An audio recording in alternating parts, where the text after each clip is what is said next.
Hey everybody, welcome back to the Point Podcast. Hope you're all doing well on this Wednesday. Yes, it is me, Noah Warren. We are back. It's been a few days, and I apologize for not being live and with you on Monday and Tuesday. It's been a bit of a weird last couple weeks for me. I've told you guys this on the podcast before. We're not going to get all this about me on today's show. I struggle to sleep. It's something I've dealt with since university. I've never been a good sleeper. I had roommates that would. I had this roommate, and I love him to death. But he would leave a light on in the middle of the night. It really wasn't his fault. It was just his brain. He didn't turn it off. It's just the way he worked. And in my head, anything that goes on during the night, I could have been sleeping. I could have been dead asleep. I would wake up because I would know in my head that light was on, and it would drive me nuts because I needed it completely dark. And I've had these issues sleeping ever since.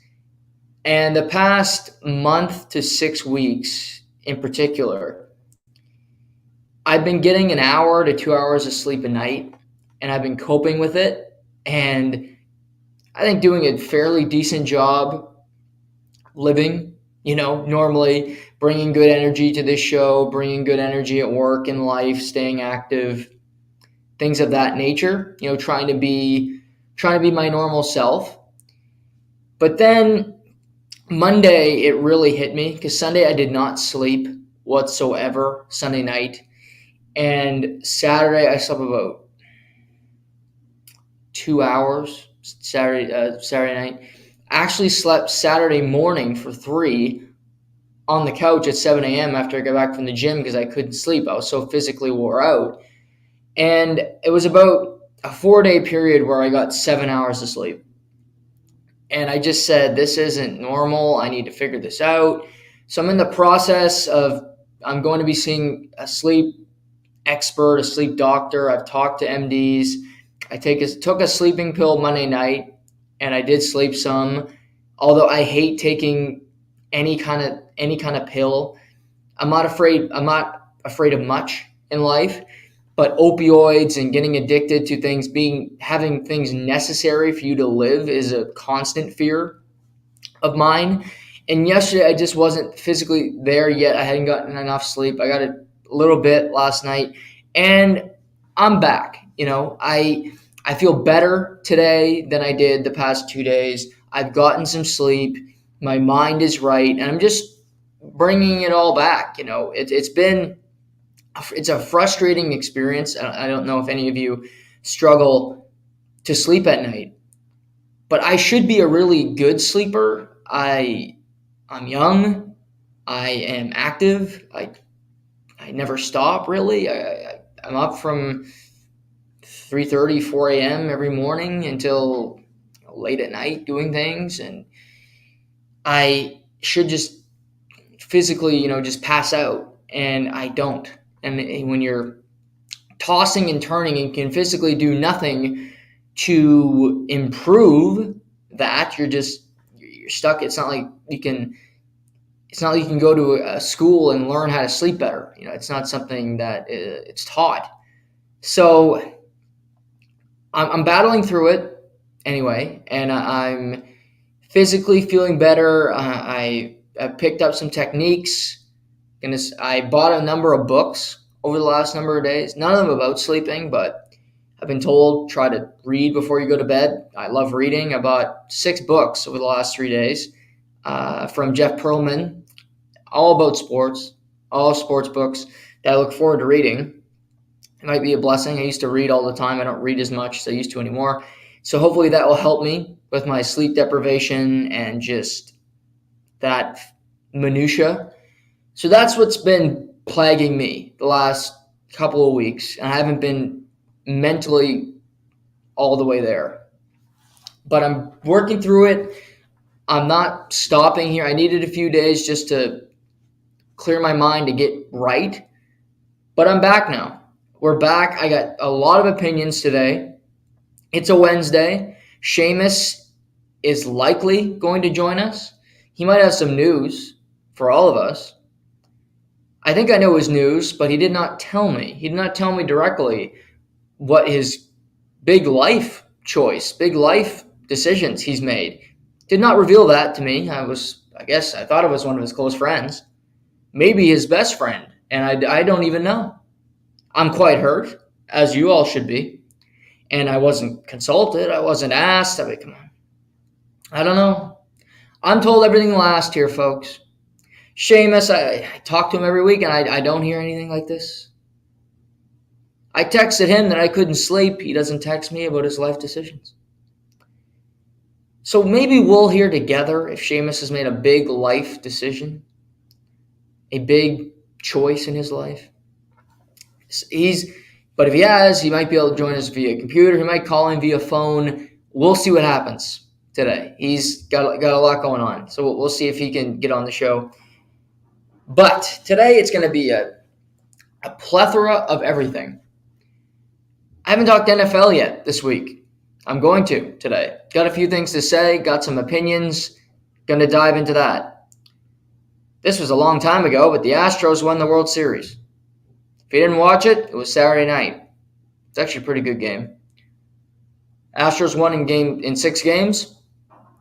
I got something wrong.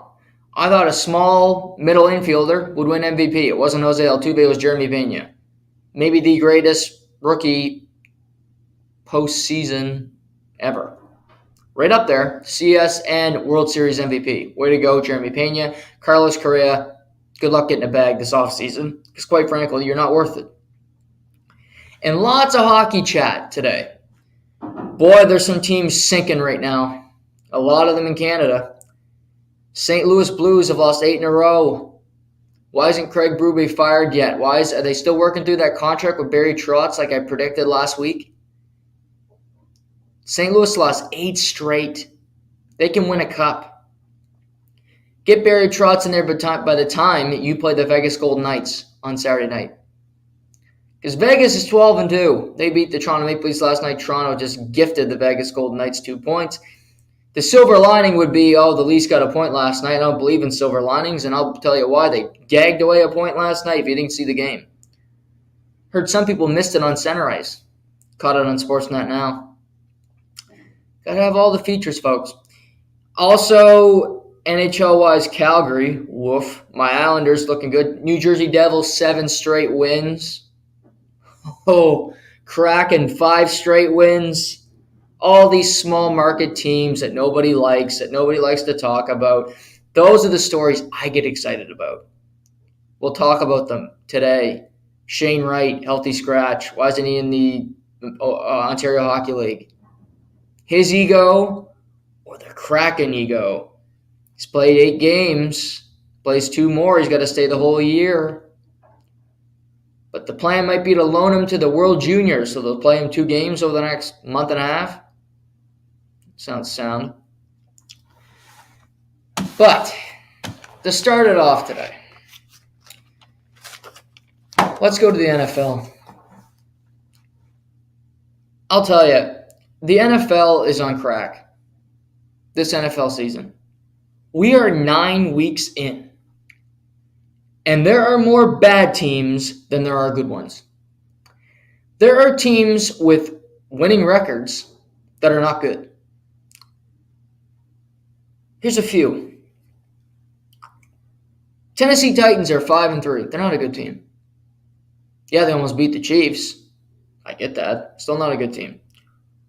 Chargers, 5-3. They're not a good team. Although I'm optimistic about them. Get to that in a second. Jets. Love the Jets roster. Don't love their team. So I don't love their quarterback. They won a game this weekend. And let's get to the overarching talk of the day. The big, bad Buffalo Bills. The Buffalo Bills that were going to the Super Bowl. Freight train, no stopping the Buffalo Bills. Jim Kelly asked Josh Allen, and the Buffalo Bills are going to Arizona. This is my broadcaster voice. Well, guess what, Buffalo? You ran into a freight train by the name of the New York Jets. The best thing the Jets have had to brag about over the last decade is Gary V, and that's about it. They got a celebrity fan, and that's it. Does good videos. If you never listened to him, he's actually pretty inspirational guy. I like him more and more. I listen to him. But you ran into a buzzsaw by the name of the New York Jets. Robert Saleh and Joe Douglas have built a team in New York. A team full of warriors with a quarterback that we don't know is a quarterback. But they got a team there. And the Buffalo Bills are on the road. They're riding high, coming off a Sunday night win against the Green Bay Packers where you stunk it up in the second half. Josh Allen threw 2 interceptions. And what do you know? You play a division game for the second time this season and you lose it.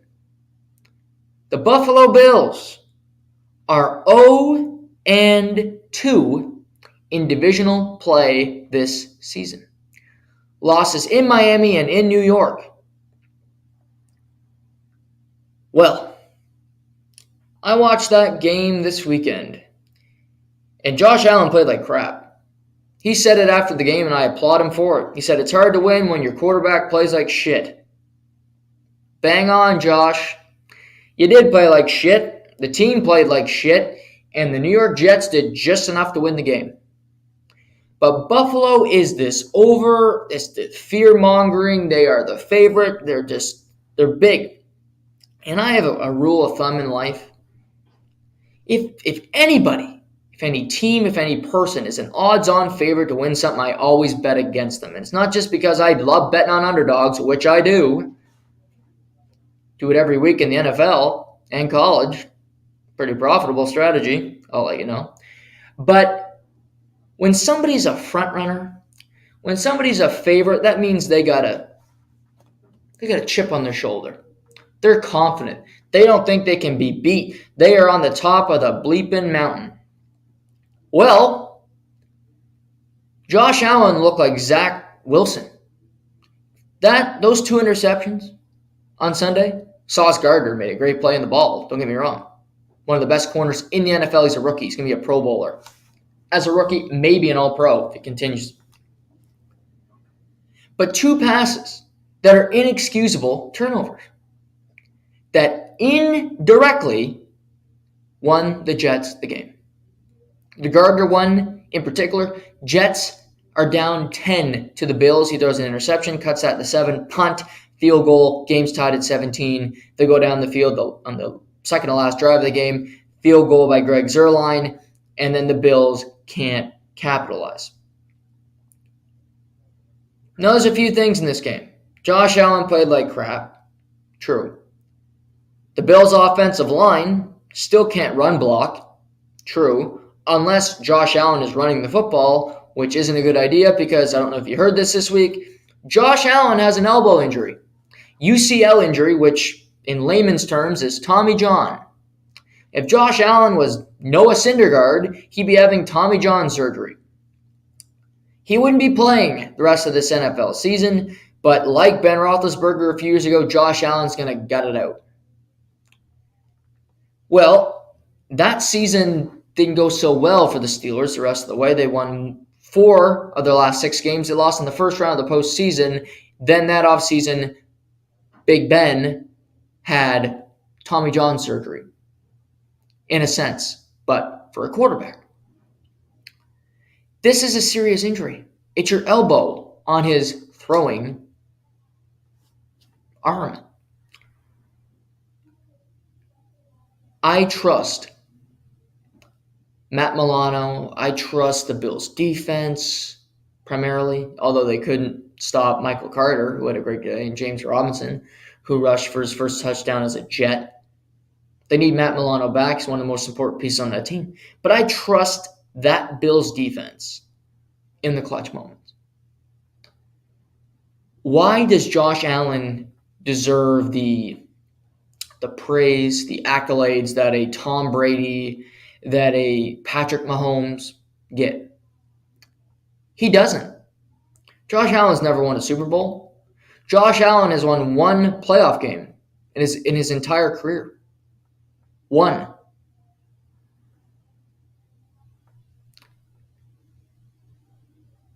The Bills are a good team, still a Super Bowl favorite, but they are no better than the Chiefs.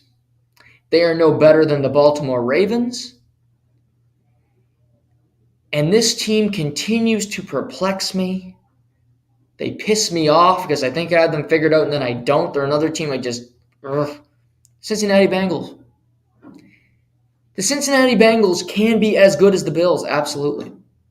The pass rush is great with Trey Hendrickson, Hubbard. Just as good as Von Miller and Greg Rousseau, former University of Miami product on the Bills defense. I like Awuzie when he's healthy.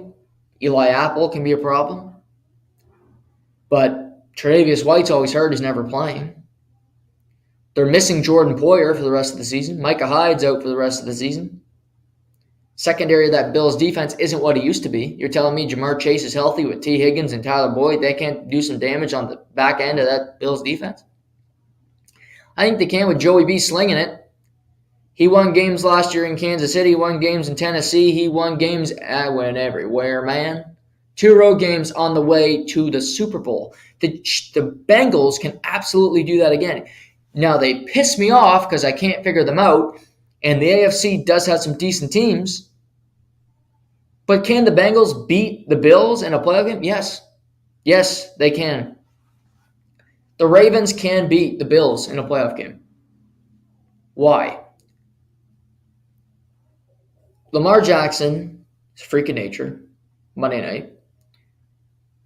I like the 2 tight end sets. Mark Andrews didn't play, but I think that's going to work. It makes it a very difficult offense. They can keep blocking. They're going to get some running backs healthy. Gus Edwards, J.K. Dobbins. Also, Kenyon Drake is still a good back. Devin Duvernay.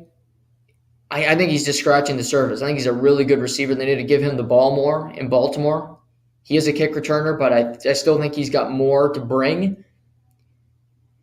And I hear the teams that Odell Beckham Jr. has been in contact with is he's supposed to be cleared medically by the end of the week. Cowboys are in the mix. Makes sense. You have the Bills. Makes sense. You have apparently an unnamed NFC team. But I heard the 49ers, but I don't think they'll be able to fit him in. But he's got a number of teams that he's checking in on. Why not Baltimore? Now, using numbers, the reason why OBJ would not choose Baltimore is that since entering the NFL, the wide receiver position has the least amount of yards per game and the least amount of touchdown receptions. Lamar Jackson rushes the football, he throws to tight ends, and he likes to throw to his running backs. We know that. But something we also know is that since Lamar Jackson has entered the NFL, he has never had a number 1 receiver. Rashad Bateman is not a number 1. Duvernay is not a number 1, although I like him. Deshaun Jackson is not a number 1. Hollywood Brown was not a number 1. It's just he's never had a number 1, true number 1 receiver. OBJ is not a number 1 anymore. He's had 2 ACL surgeries. I don't know how good he's going to be. But he's talented. He adds a spark to that offense. And I think he would catch receptions from Lamar. I think they'd be a good pair. If I'm Baltimore, I'm making the call. I'm trying to get him a meeting to meet with Lamar Jackson to figure out a system where both guys can be happy and both guys can succeed in that system. Mark Andrews can get his catches, and also OBJ can get his catches. You have a 1-2 punch. And anybody says, well, that's not going to work, a tight end and a wide receiver combination. Ask Tyreek Hill and Travis Kelce how well that worked. Got them to 2 Super Bowls. They won 1. Got Tyreek Hill paid in Miami. Travis Kelce might go down as the greatest tight end ever played the position. Worked out pretty well, that duo.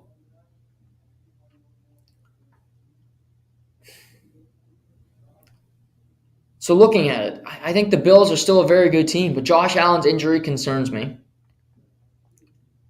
I don't love the way they never can run the football unless it's Josh Allen, and that's a negative against your offense because he's getting hurt. Yes, he's a physically big, strong man, no doubt about it, but he's getting banged up. Every game he seems to take a big hit, and you never know how he's going to come off feeling. So, looking at it here, I think the Bengals can beat them. I know the Chiefs can. I've seen them do it before. I think Baltimore can have them. And then there's this team in their own division that I'll state right now are not as good as the Buffalo Bills currently. But this team has beaten the Bills this season, and this team has the offense to do it. It's not the New York Jets. It's the Miami Dolphins. The Fish have an exciting offense for the first time in a very long time. Dan Marino retired in 2003, I believe. It might have been 2004, but I believe it's 2003. And that season was ugly for him. His last game, he lost to the Jaguars 61-7. It was a disastrous game, and he walked away. And Dan Marino is an all-timer. He's in the Pro Football Hall of Fame. He's regarded as the greatest quarterback to never win a Super Bowl. And looking ahead here, since then, it was Chad Pennington, it was Ryan Tannehill, it was Matt Moore, it was Ryan Fitzpatrick. It was placeholder after placeholder after placeholder of just average to below average quarterback play. Well, then the Miami Dolphins took Tua Tagovailoa, the University of Alabama, national champion, really good college career, but he had had hip surgery in his last year at Alabama. So he had some red flags coming into the NFL where he was drafted 5th overall. Was projected first at the beginning of that season, was tanked for Tua time, but he fell to 5th where the Dolphins took him, a pick ahead of Justin Herbert. I am starting to love Tua more and more, and it's because of his play, but it's also because of his resolve. Brian Flores was the coach of Miami, if you recall, until he was fired for really no reason by it's Stephen Ross. I can't believe I almost forget his name. One of the dumbest owners in the sport. Stephen Ross, because they didn't agree. Stephen Ross tried to bring Tom Brady in. He tried to replace Tua with Brady. Tried to replace him with Fitzpatrick. Tried to replace him with everybody. But he was stuck with Tua. Tua had to battle through Flores, who didn't like him, benched him for Fitzpatrick, tried to get Deshaun Watson. And he now comes in with a new coach, with new ideas, fresh perspective. And the two have built something incredibly creative and have an offense that can rival almost anybody in the NFL. Two of the quickest, most dynamic receivers in the game, in Tyreek Hill and Jalen Waddle. Tyreek Hill, who is on pace for 2,000 yards receiving, which has never been done in the history of the NFL. He seems to get 170 yards receiving every week without a blink of an eye. It's money. It's set in stone. Jalen Waddle was catching touchdown after touchdown. They have Mike Gesicki, who they never throw the ball to, who's a Pro Bowl tight end. They have Cedric Wilson, who never gets on the field, who's a dynamic receiver. And yet this offense is shattering. The Dolphins defensively have their problems. They traded for Bradley Chubb. He had a decent start to his Dolphins career. Could have been better. He didn't play every snap. And the defense needs some work. It needs to clamp down. It had a bad day this weekend. But that offense, I believe, can go toe-to-toe with the Buffalo Bills. I believe the Dolphins, they look at themselves and say, why can't we beat them? We already have in Miami. Much tougher to win in Buffalo in January. But it's something they could do. It's something they could. Tyreek Hill is impossible to cover with Jalen Waddle. You know it's going to one of the two guys every time they snap the ball, and yet teams still haven't figured out a way to handle it. Now you can score with them. The Chicago Bears had an opportunity to win that game on Sunday. We'll get to that in a second because, boy, my tax returns on Justin Fields are just going up and up. But Tua delivers crisp balls. His intermediate throwing is better than anybody in the NFL. 15 to 20 yards down the field, he's as accurate as anybody. On time, perfect touch, right in the breadbasket. They break it off for more yak yardage. I love that offense.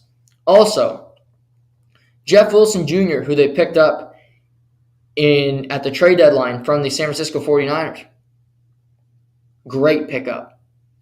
They have two former running backs from San Francisco on the roster. They have Raheem Mostert, who was injury-prone in San Francisco, who's been okay for the Dolphins this season, and Jeff Wilson Jr., who was the backup running back. Then Elijah Mitchell got hurt. Wilson had been the primary RB for San Francisco. Mitchell's due to return this week coming off a bye, and they acquired Christian McCaffrey. So Jeff Wilson really wasn't needed anymore in San Francisco. Mike McDaniel knew Jeff Wilson because he was in that system last year. He picks him up. He scores a touchdown last week. He looks like a better runner already than Raheem Mostert. But they have two running backs that can play in Miami. That offense is so creative. They have a lot of different looks. They're extremely hard to game plan for. And I think they can be a problem for teams in the postseason. I really do. Because of those receivers and just the way they attack the entire field. In the middle, you know you're going to get carved up. So, looking at the overall outlook of the AFC, the NW Power Rankings, which is the Noah Warren Power Rankings, are as follows. Number 1, I have the Kansas City Chiefs. Kansas City is still the best team in the NFL to me, and that is above the Eagles. And I understand the Eagles have no losses, and the Chiefs have 2, but I've seen the Chiefs do it in the postseason. They're there every year. I don't worry about the Eagles. I think they're a very good team, but I think the Chiefs are still the best, and I guess I only said AFC, but I'll even say they're better than the Eagles. I trust the Chiefs more than I trust the Bills. Number 2, I will put the Bills for now, but that is subject to change. They just got their second loss. Josh Allen is up in the air to play this coming weekend. He may not be available, and guess what? The Bills are playing the Minnesota Vikings, who have one loss on the season. Minnesota quietly a 7-1 team. Kirk D. Cousins just wins. And by the way, that game's at 1 o'clock, 2 o'clock Atlantic here. That is danger zone for anybody playing Kirk Cousins because he is just a monster of a quarterback when the game is not prime time. If he's a heavy favorite in a primetime game, I understand taking the other team, betting the underdog, because that's a good bet. But you get a 2 o'clock start with Kirk D. Cousins, look the fuck out. Big comeback this weekend for the Vikings against the Washington football team, Commanders, in that state, just gag all over themselves where they should have won that game, should have been 5-4, would have a decent opportunity to make the postseason. Unlikely now. They got a tough schedule. Can't lose that game. But Buffalo's number 2 for now, but that's subject to change. Quarterback health, state of that defense, and I don't love the play of Josh Allen over the last 2-3 weeks. It's been really inconsistent and really poor. Number 3 in the NWAFC Power Rankings. Number 3 is tough. Number 3 is tough because all these next 3 teams are flawed. I believe I'm going to go with Cincinnati, number 3, Because Cincinnati, again, I saw them get to the Super Bowl last year. I like Tua a lot. I like Joey B more. Joe Burrow is the stud of studs. He can sling it all over the field. He has those receivers when Jamar Chase gets healthy. They lose to the Cleveland Browns.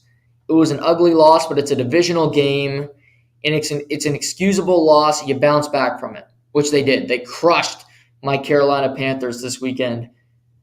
Carolina now 2-7, but yet they're somehow still in the mix in the NFC South because the leader of that division is 4-5. My God. But they're still in the mix. But the Bengals bounce back after a loss in a game they should have won, and you get a big victory. I credit them for doing that and also just embarrassing the Carolina Panthers, just laying it on them thick. So number 3, I'll put the Bengals for now. Number 4, I have the Dolphins. 4, I have the Dolphins, although I think the Ravens will have a better record than the Dolphins by the end of the year. The Ravens have a cruise control schedule the rest of the way. They got the Steelers twice, which is just like a wet dream right now, playing the Pittsburgh Steelers twice over the last 8 games of the season. They got the Browns in there, but again, the Ravens are better, and Lamar's a better quarterback than Deshaun Watson. Also, fuck the Browns. So that's an easy one. I think they have the Texans in there, which isn't they got an easy schedule, a really easy schedule. They play the Bengals once, but they've already beaten the Bengals this season. We'll see. That game is in Cincinnati. So that's their tough divisional game that they have to prepare for down the stretcher. But I like the Ravens' schedule a lot. I want to see them in a couple weeks. Roquan Smith on that defense as he gels, get Mark Andrews back, see if they can add another weapon, hopefully OBJ, to that offense. Lamar settling and get some running backs healthy. They're in a bye week this week, but I would go KC, Buffalo for now, the Cincinnati Bengals, the Miami Dolphins, and then the Baltimore Ravens. Again, that's subject to change because I think we're going to see some records of these teams improve. I mentioned Buffalo. They got a tough – they got Minnesota this week where Josh Allen may play, but we also got to remember the Bills have already had their bye. They don't get a rest. They got some easy games. Yeah, they got Detroit on Thanksgiving, which I do my rant on Detroit when we get closer to Thanksgiving, which is in a couple weeks. But actually 2 Thursdays from tomorrow, Thanksgiving in the U.S. Should be Canadian Thanksgiving too, but can't fix everything around here. Maybe DeSantis will do that for us now that he won in Florida last night. But anyway, American politics. Anybody watch that last night, by the way? Watch any American politics?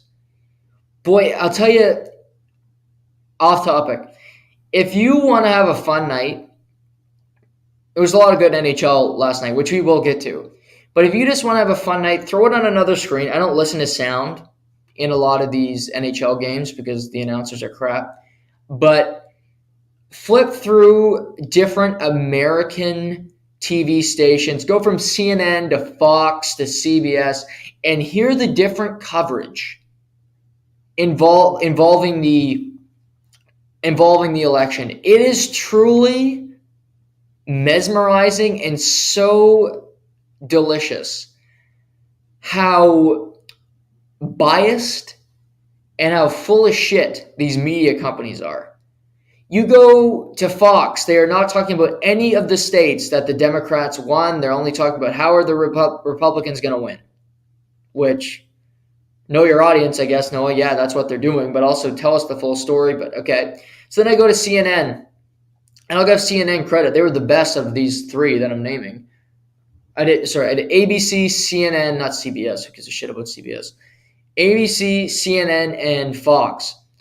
CNN is still, I would say, pro-Democrat, but they were better. They talked about different people they liked, and they had to throw in their digs at Herschel Walker, which who wouldn't, because the guy's fucking a Looney Tune.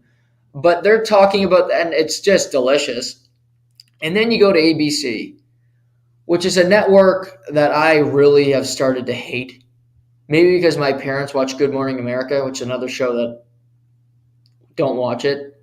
when I lived with them, which was 2 years ago, and this still is in the back of my head, I woke up every day to Good Morning America before going to work, and that was just a painful experience just to hear.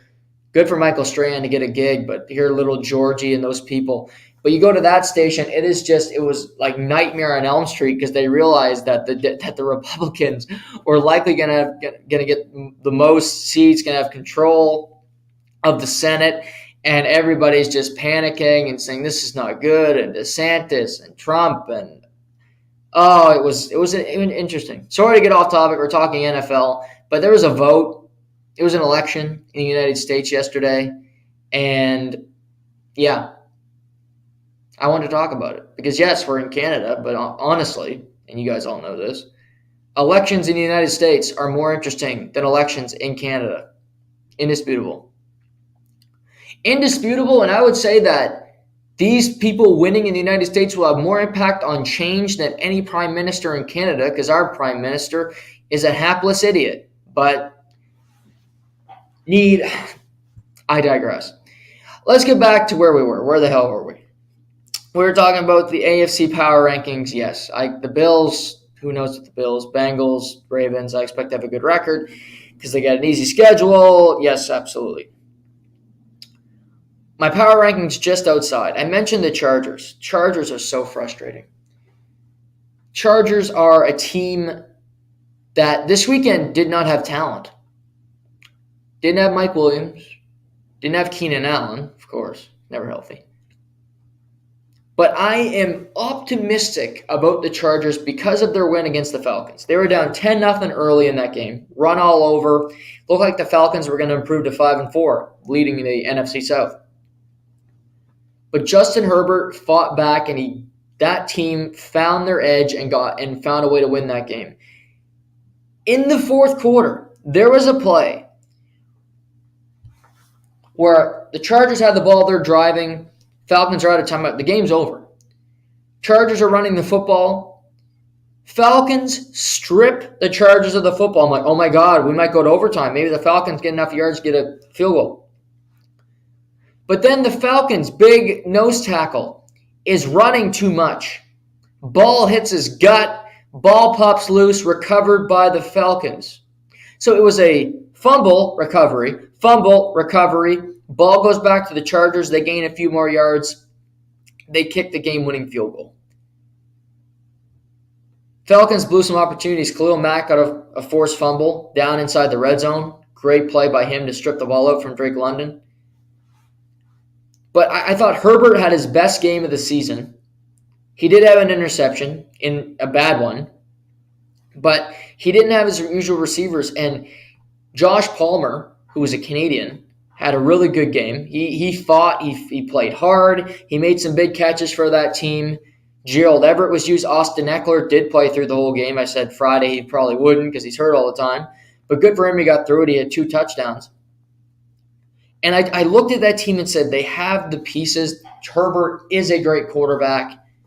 And they're 5-3. That's the best thing about them is they're 5-3, but you need to win. In the AFC, that's becoming more and more clear as I've gone through here. Let's go through it for all of you in the AFC and myself. Do this little. So number 1 seed right now remains the Bills at 6-2. 2 seed Chiefs 6-2. They survived against the Titans. 3 seed Ravens 6-3. 4 seed we have the Titans at 5-3. Although nobody believes in that team because their wins have come against the Raiders, who stink, against 2 wins against the Colts and a win against the Jags. And they also beat Houston. So 4 divisional wins and a game against the Las Vegas Raiders, who are 2-6. Impressive stuff. But they're leading the division. Then we have the Fish, who are 6-3, wildcard team. You got the Bengals. So you have the Jets, who are 6-3. And you have Bengals and Chargers. Chargers are 5-3. Bengals are 5-4. Chargers have had their bye week. Bengals have not. It's a dogfight for these last couple spots to get into the postseason. Maybe Denver can get back into it. They just came off their bye week. It feels like they haven't played in forever. They're 3-5. They'll have to really go on a run here to do it. They got to play the Chiefs twice, which doesn't bode well for them winning games down the stretch here. Raiders are done. You used to have the Patriots. Forgot about the Patriots. Patriots are also 5-4. So you have these teams, all these teams battling for a playoff spot. 6-3 Fish, 6-3 Jets, 5-4 Bengals, 5-3 Chargers, 5-4 Patriots. It'll be this combination. These 6 teams, 3 of them are making the postseason. AFC South, the Colts, we'll talk about them in a minute. They're not making the playoffs. Jags, as much as I'd like them to, they're done. Texans were done before they kicked the ball off this year. Broncos, maybe. I doubt it just because of their schedule, and Russell Wilson sucks. And Browns are a possibility. Browns got the Fish this week. They got to win that game and then hope that Brissett can continue winning games until Deshaun Watson can return. Maybe they go on a run. Maybe. But that's kind of the teams in the AFC right now that can do some damage if they find some success. For the Chargers, next couple weeks it's tough. They got San Francisco on Sunday Night Football. Then they got the Chiefs on Sunday Night Football, which that was flexed into a Sunday Night Football game because it was Bengals Steelers. Thank you, NFL, for changing that for all of us. If you don't know what flex is, it's when a game is. So Sunday Night Football Week 11 was Bengals Steelers. They flexed that game into the 4:25 slot and put the Chiefs Chargers into the Sunday Night Football game because nobody wants to watch the Steelers play anytime. So stick them into the 4 o'clock time slot, let them play in front of nobody, and let a good game happen at night. Smart business decision by the NFL. Chiefs Chargers in Los Angeles in 2 weeks. Chargers head to San Francisco this Sunday night. San Francisco's coming off a bye. Deebo Samuel should be back. 2 huge games for the Chargers. They need to win one of them. My Super Bowl picks. That's what the Chargers have the next 2 Sunday nights. 5-5 would be tough. Would be. Because the Fish, the next 2 weeks, have the Browns at home this Sunday. I think they'll win that game. That makes them 7-3. Then they have a bye. So the worst they can be is 6-4. I think they'll be 7-3. The Jets are on a bye this week. Then they got the Patriots. Could they win that game in New England? Who knows? Bengals this coming weekend. I think they're on a bye. They're on a bye this week as well, and then they play the Steelers. Yeah, right. They're going to lose that game. So for the Chargers, for the Patriots, the next couple weeks are really important for staying with the pack. Sometimes it's just about schedule, but getting hot at the right time. Mike Williams is unlikely to play in either of those games. Keenan Allen, I wouldn't bet on him playing in either of them. But for the Chargers, I'd also call on Odell Beckham Jr. because you can damn well use him. He loved Los Angeles last year. You need to prove that you can be a playoff team. If you win this Sunday night against the 49ers, you're 6-3. You're right there with the best teams in the AFC. And to their credit, the Chargers win this weekend. They will be 6-3. The Chiefs, I forget their schedule off the top of my head, but I think they got a pretty easy opponent this coming weekend. And they'd be favored at any team they play the rest of the year. Unless it's the Eagles, I still think they might be a slight favorite, even on the road. So the Chiefs will be 7-2. Chargers win this weekend. Chiefs win this weekend. They play in a week from Sunday on Sunday Night Football. Chargers win that game. They're first in the AFC West. Just like that. Just like that, a 2-week flip, the Chargers could be first and have the number 1 seed in the AFC. That's how football works. Taking advantage of opportunity and proving that you are a great team. Then the rest of the year, the Chargers have the Raiders again. They have the Broncos one more time. They are going through the tough part of their schedule right now. That's the AFC of it all. Before we move on, I do want to touch on the Colts. This is old news now, but on Monday, the Indianapolis Colts fired head coach Frank Reich, who had been the head coach for over 4 years. I touched on before that the Colts were a revolving door at quarterback. Phillip Rivers, Carson Wentz, Jacoby Brissett, Andrew Luck, and now this season was Matt Ryan. A few weeks ago, Matt Ryan was benched by Jim Irsay. They said it was Frank Reich, but Jim Irsay had everything to do with that benching, and Sam Ehlinger became the starting quarterback for the Indianapolis Colts. The Colts have since gone 0-2. They got blown out by the Patriots, who the Patriots' offense is uglier and uglier by the week. And Sam Ehlinger threw for 43 yards passing in that game. But you fire a coach, you think they had John Fox on the staff, who's been a former head coach, actually won a Super Bowl. They have Gus Bradley, who's been a head coach in Oakland before it became Vegas. But they didn't go to either of those two guys. They named their former Pro Bowl center and current ESPN analyst, Jeff Saturday, as their new head coach. Saturday is in the Colts Ring of Honor. He was Peyton Manning's center for all of his career, but he's only coached high school. And as I mentioned, he's an ESPN analyst. He's very good on TV. I think he's a charismatic guy. He's one of the few centers that you really remember and got a chance to do TV work. This was a nepotism hire.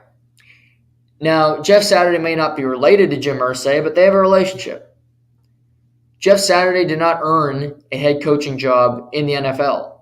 He gets the job because he's a likable dude, because Jim Irsay is looking for a guy, and that's really it. And when he was introduced, it didn't sound like Jim Irsay was saying, we're bringing in Jeff to be the placeholder until we find our head coach. It sounded as if Jeff Saturday is going to be the head coach moving forward, and that means going into next season. The Colts are 3-5-1, and yes, hypothetically, they could still be in the mix to win the AFC South. 5-3 Titans, yes, do have a 2-game advantage. The Titans hold the tiebreakers because they beat the Colts twice this season, but stranger things have happened in the AFC South. But Saturday's already announced that Sam Ehlinger is sticking around as their starting quarterback, that's the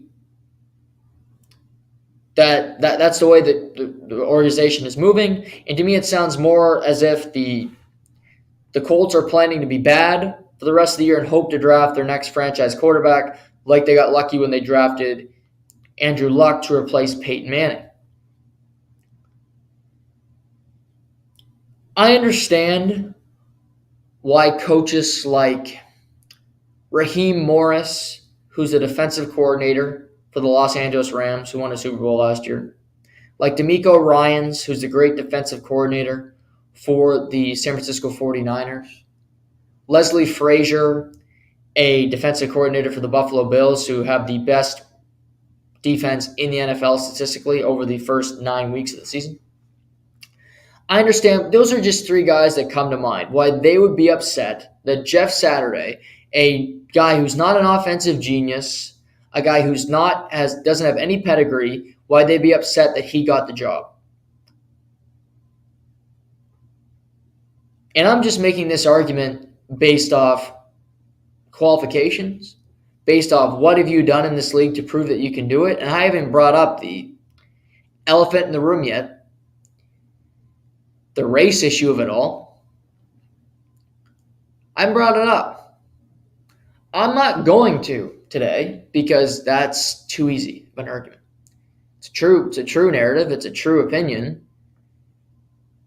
But I look at the situation here, and I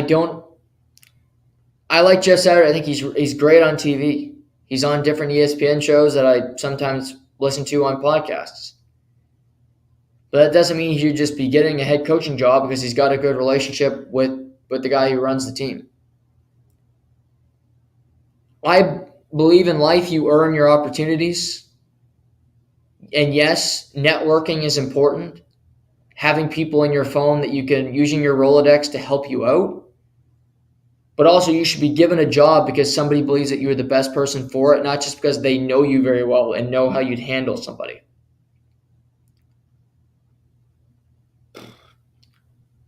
The league is shifting to offensive genius hires, and we need this offensive core. We don't want to hire a defensive guy as our head coach. I get that. The league's offense, it's an offensive league. It's about drafting quarterbacks. Although this year you can make an argument that it's not about offensive players at all, that it's been a flat-out disaster for offenses around the NFL. So that's an issue for some of these teams. But I also look at this situation, and it frustrates me that Jeff Saturday is getting an opportunity with this team based off no merit, no qualifications, and no reason. Let me put it to you this way in my terms. I've been podcasting for over 2 years. It was 2 years on November 1st that To The Point has been in existence. I forgot to bring it up last week, actually. I was going to touch, I don't think I touched on it on a show, but I didn't really celebrate it. It's just something that goes on. I've been doing this show for 2 years. And maybe I didn't celebrate it because I haven't felt like I accomplished anything, which I go through a lot of that mentally, and I try to compartmentalize that. But that might have been the reason why too. But it's been 2 years since I've been podcasting. And I do think I've accomplished something. I do think I'm better at this than I was 2 years ago. Little strides, little victories. But let's just say Barstool Sports contacted me. And if you're not familiar with them, they do Spit and Chicklets, and they used to do that Call Me Daddy. They have a number of different podcasts on their platform. It's a good platform. And if they contacted me looking to potentially hire me, and they decided to say, sorry, no, we're not going to hire you, even though you've been doing it for 2 years, you've proven that you can do a whole show by yourself. I've done a 2-hour show by myself, no guest, multiple times. Might do it today if Seamus can't join us. I can go through 2 hours with nonstop talk. It's not an easy thing. This might sound easy. It really, it isn't. It's not as hard as, building a house or doing physical labor. I'm telling you, this skill, it's a tough one to master. And say I didn't get the job. They didn't hire me. And they gave it to somebody's nephew who had never podcasted before but likes the Toronto Maple Leafs. So they gave him the job. I'd be pissed off about that. I don't think that would be the right way to go. I think I should have been hired because I've proven that I know my shit about multiple topics. I have the resume, the online resume to prove that I can do it. It's like anything in life. When you're not given an opportunity that you felt you deserved and they give it to somebody else who hasn't done anything to earn it, that's frustrating. It doesn't matter what profession. I'm talking about myself because that's how I relate to things in life. But I'm sure you've been through it. I'll even relate it to as a child. If you had a sibling and the sibling got rewarded for your hard work because maybe your parent felt like they said that they did the work and you did it and you didn't get the credit, it's not a great feeling. You're frustrated that your sibling is getting credit off the back of your hard work. That's how I feel about the Jeff Saturday hire. He did nothing to earn this opportunity. He's getting all the rewards from it. So I don't begrudge him for taking the job. Of course, when you're offered a job in the NFL, you take it. In life, if a person was offered a podcast job, if I was up for an opportunity for somebody to help promote with me, and sponsor the show and make it a full-time career, and they offered it to me, if they offered it to another person and I was in line waiting, I wouldn't begrudge them for taking it because guess what? They offered it to them. I'd be pissed off that it didn't go to me, but I'd be more pissed off with the system and not the person who took the job because that's the system failing and not the human being. So for all these coaches that are working in the NFL, that are busting it, that are working extremely hard to master the defensive side of the ball, to promote themselves as much as they can in a positive note, and to not be seen, not be heard in what they're trying to accomplish, that's got to be frustrating. But hopefully guys that are working extremely hard, like DeMeco Ryans, like Leslie Frazier, who used to be a head coach of the Buffalo Bills, they continue to work and they get another opportunity in the NFL. And maybe it's better for them that it's not in Indianapolis. Because clearly Jim Irsay and the Indianapolis Colts have made a lot of mistakes over the last number of years. Veteran quarterback after veteran quarterback has gone through those doors, and many have had little to no success. Phillip Rivers made the playoffs. They lost in the first playoff game. He then retired. Carson Wentz came in. Carson Wentz had an opportunity to clinch a playoff spot 2 straight weeks. They lose to the Raiders and they lose to the Jags in one of the most humiliating losses in team history. Matt Ryan plays 7 games, sacked the most times in the NFL, has the most interceptions. He's benched, not to play the rest of the year as they've already announced. That's how it's gone with veteran quarterbacks in Indianapolis. Frank Reich takes the first hit. I'm curious to say hired Jeff Saturday.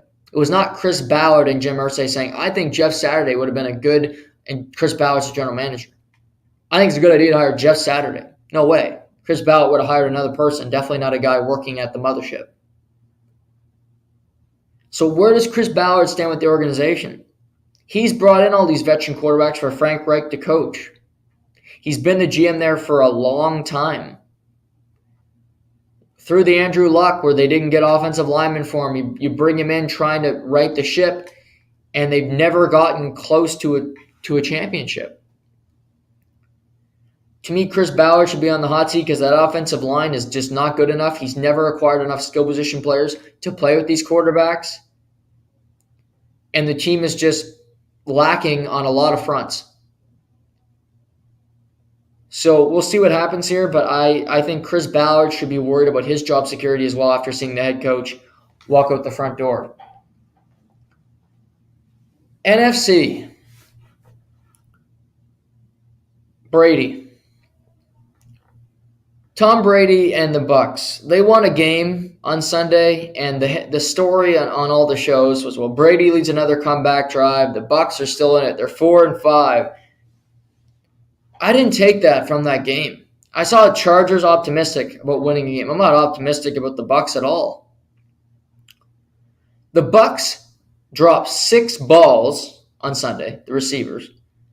Tom Brady played like crap. And the reason they won and the reason they are 4-5 and not 3-6 is because the Los Angeles Rams stink. Matt Wright and myself did our little game on Friday where we did championship contender, playoff team, just a little outside, or you stink. I said the Rams stink. And the Rams stink because they stink. They do nothing well. Cooper Kupp's a great player. Matthew Stafford stinks. Their offensive line stinks. They can't run the ball. And their defense played a great 58 minutes until the last possession for Tampa Bay, where the defensive strategy was, let's just, give them the middle of the field, give them the sideline, let Brady just go down the field as easy as he wants, get a pass interference in the end zone because you can't cover Mike Evans in the red zone. Bucks score a touchdown. They beat the Rams. Rams season is over. The Bucks, they didn't win the game. The Rams lost it. The Rams almost won a road game, and they are an awful football team. Just dreadful. Aaron Donald played great, sacked Tom Brady a number of times. That pass rush did everything they could until the last possession. The Rams are going to miss the playoffs, and it's a dreadful. You're trying to defend a title, and it's just pathetic. They're done. They're beyond done. They got the Cardinals this weekend, which is a battle of this shit. You got the 3-5 Rams against the 3-6 Cardinals, who lost to Seattle again. Cliff Kingsbury, if he's not on the hot seat, he is definitely real close. The devil is about ready to stick the fire stick to brand people right up Cliff Kingsbury's ass, because he is on fire right now, and not in a good way. But the Bucs win the game. Their defense played pretty well, but again, that Rams offense, I need to see the Bucs beat a team that's any good. Beat a team that could make the playoffs. They got an opportunity this week. They got Seattle in Germany Sunday morning. Little 10:30 a.m. kickoff. Seattle, who is 6-3. Geno Smith continues to deliver. The Seattle story is crazy. They're leading the NFC West. Both teams will play their last game before they get to their bye weeks. This is a big opportunity week for the Bucs. We'll talk more about this game on Friday because I will be live on Remembrance Day. Be live tomorrow as well. But opportunity, because you win that game, you're 5-4. So you're 500. The Bucs would be in good shape then, because you got to keep pace with the Falcons, who play the Panthers tomorrow night on Thursday Night Football. But you can be 500 at the bye week. Maybe you can figure some things out. I'll give them that. But you got to beat a good team. Seattle's a good team. Seattle's got all kind of talent. They got a really good defense. Their corners can pick you off. They can get to the quarterback. They're using Noah Fant more, their tight end that they got in the Russell Wilson trade. Kenneth Walker Jr. III is really starting to break out. I like the Seattle team a lot. Tyler Lockett, DK Metcalf. So Geno Smith is one of the best stories in the NFL. I don't care any team story, individual. It is Geno Smith time right now. He's ripping up the league. I've never seen anything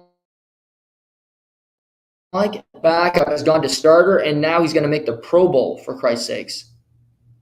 That's what he's accomplished over the last number of months. Battling with Drew Lock to become starter and then securing that job. And Seattle, halfway through the season, is in a position where they could say they are in the playoff hunt the rest of the season. And it's legitimate, because they're better than the Cardinals. They beat the Cardinals twice this season.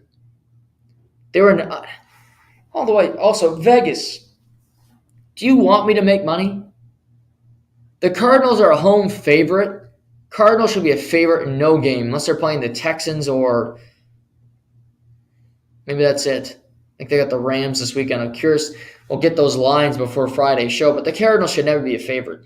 And they won't be. The game's in Los Angeles. But anyway, they put the Cardinals as a home favorite for some reason, because you should trust the Cardinals against Seattle, who's actually got a base that's structurally sound, and you can trust that team.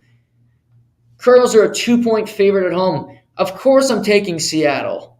Of course, every day of the week I'm taking Seattle in that game, and I feel great about it because the Cardinals are a sinking ship. They are a stock that is decreasing in value by the day. Thank you, Vegas. Thank you, bookies, for putting the line on that game and having trust in Cliff Kingsbury and Kyler Murray, knowing they're going to throw up all over themselves. I love the naivete. I love the greed of others, and I plan to just suck it all up. Thank you. Thank you, Vegas. Other NFC stories. Justin Fields.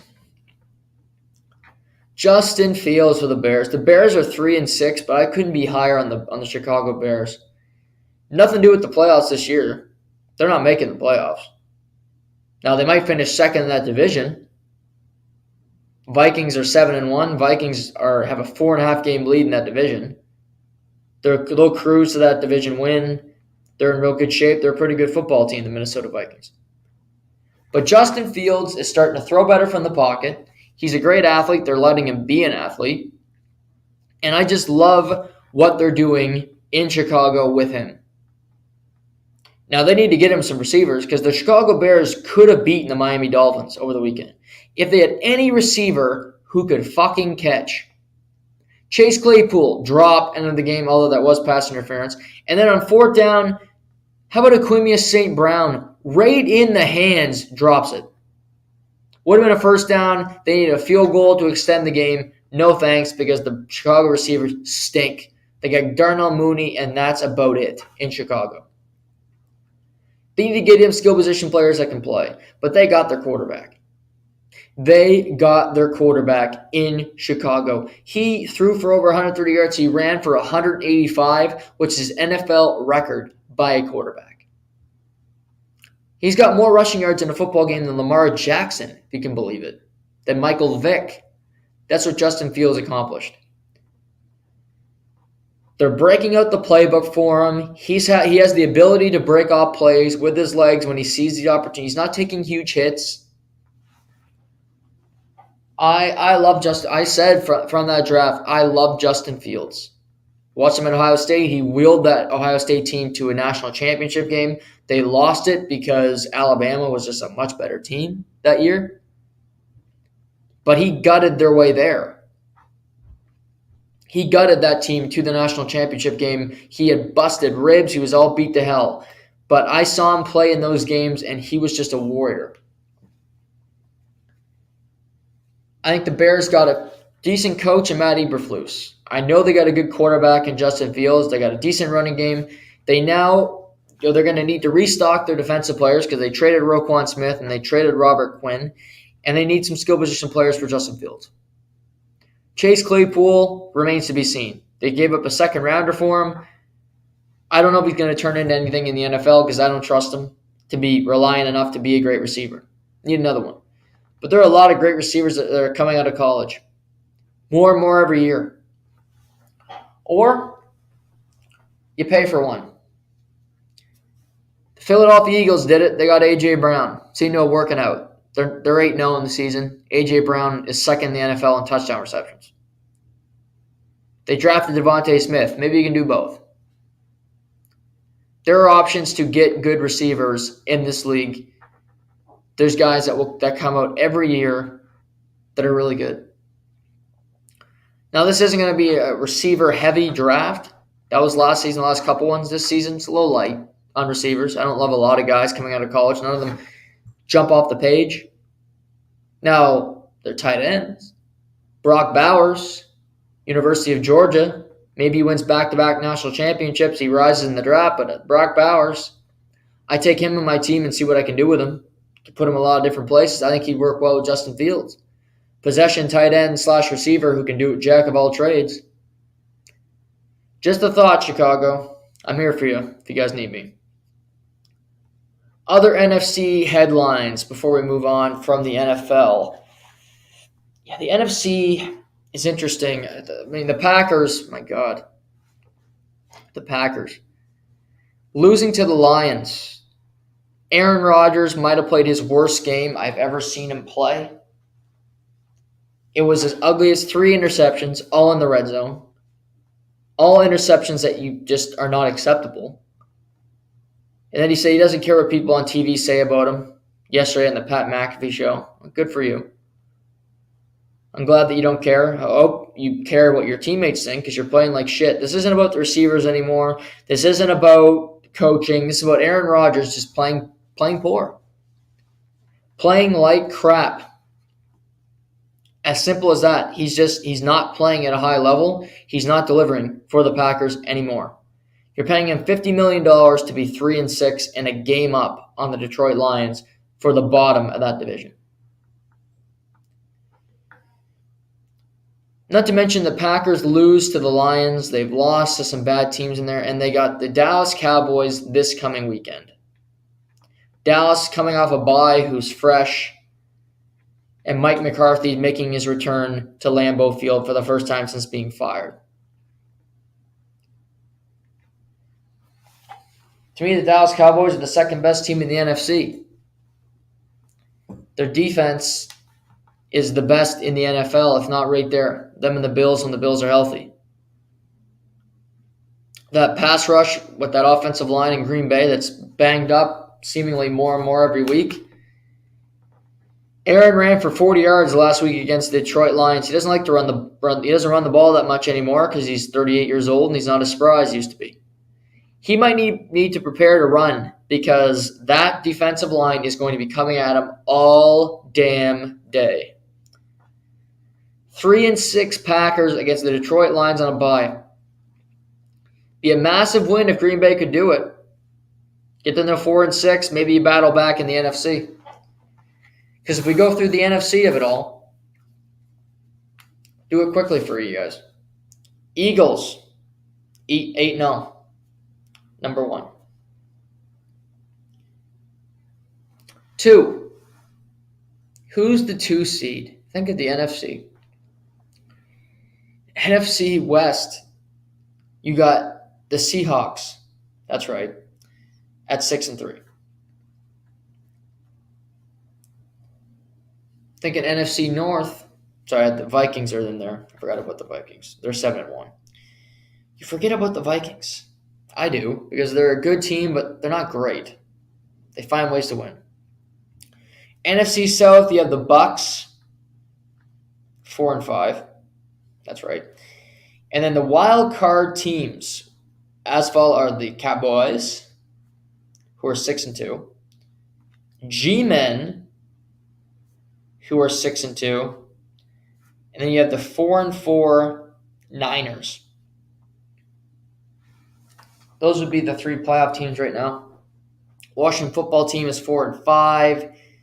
You have the 3-5 Rams, who I do not believe in. You got the Cardinals are 3-6. They're done. Mentioned the Vikings. You got the 3-6 Packers. 4-5 Falcons. 3-6 Saints. I mean, there are just so many bad teams in the NFC. It looks more and more likely that 3 NFC East teams are going to make the playoffs just because the G-Men and the Cowboys are playing really good football. Giants are coming off a bye as well. They got Houston. Talk about a good team to play coming off a bye. It's a perfect bye week for the New York Giants. You get a bye week, then you get a bye week to play the Houston Texans. So yeah, I mean these things will all unfold in the next couple of weeks. But I look at the NFC, it's full of a lot of bad teams. And for a team like Tampa Bay, you found a way to win this weekend. The Packers didn't. They lost to a team they should have beat. The Bucs beat a team they should have beat. They took care of business. The Packers did not. Sometimes that's the difference between making and missing the playoffs. Vikings were down 10 in the end of the third quarter to the Washington football team. You found a way to win that game. Kudos to them. Vikings are 7-1. Kirk Cousins, no shirt, celebrating on the way home. Seahawks, 2 wins against the Cardinals in that division. Impressive stuff. Sometimes it's just about finding a way. A lot of teams are coming off bye this week. 49ers are on a bye. They're playing the Chargers. G-Men got the Texans. Cowboys got the Packers. Eagles have Washington on Monday night. Bucs are in Germany playing Seattle. So there are a lot of important games this weekend that will really make it more and more clear what kind of picture we're looking at. Falcons are tied with the Bucs, but Bucs beat them head-to-head, so they have the tiebreaker. They got the Panthers Thursday night. That's what we're looking at here. That's what we're looking at here moving forward between these types of teams. Moving on. NHL. A lot of thoughts over, again, I haven't been on the air since Friday, so a lot has happened since then. The Maple Leafs have gotten 5 of their last 6 points possible. And that is a positive. It is. Just to touch on a few games. I thought their game against Boston, they played extremely well. They were structured. They battled in that game. And I liked their game a lot. Dennis Malgin impressed me for the first time ever. I noticed him on the ice for the first time in his history of his career in the National Hockey League. He played with fight. He battled for pucks. He proved that he could do it. Whether he can do that consistently, that's a whole other story. Good for him. What else?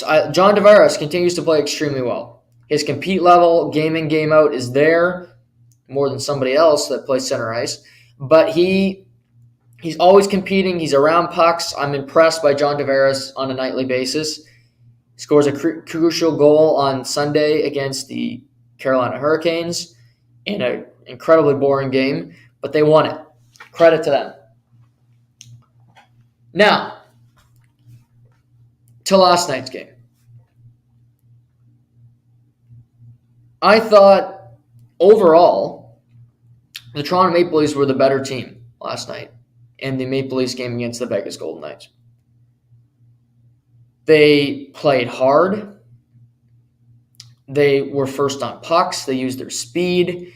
And in particular, they started to really take control of the game after about the 5-minute mark of the second period, because those first 5-6 minutes of the second period were just complete anarchy, where both teams had breakaways that goaltenders made big saves. Logan Thompson made a big save, I believe it was on Kampf. And then William Carrier got a breakaway, and there's another breakaway for Vegas. There was no structure the first 6 minutes of that period last night. But then the Maple Leafs started to control the puck. Vegas was chasing a little bit, and they started to take penalties, which worked out. Vegas did have a 2-1 lead because of just a brutal turnover by Timothy Liljegren on the second goal by the Vegas Golden Knights.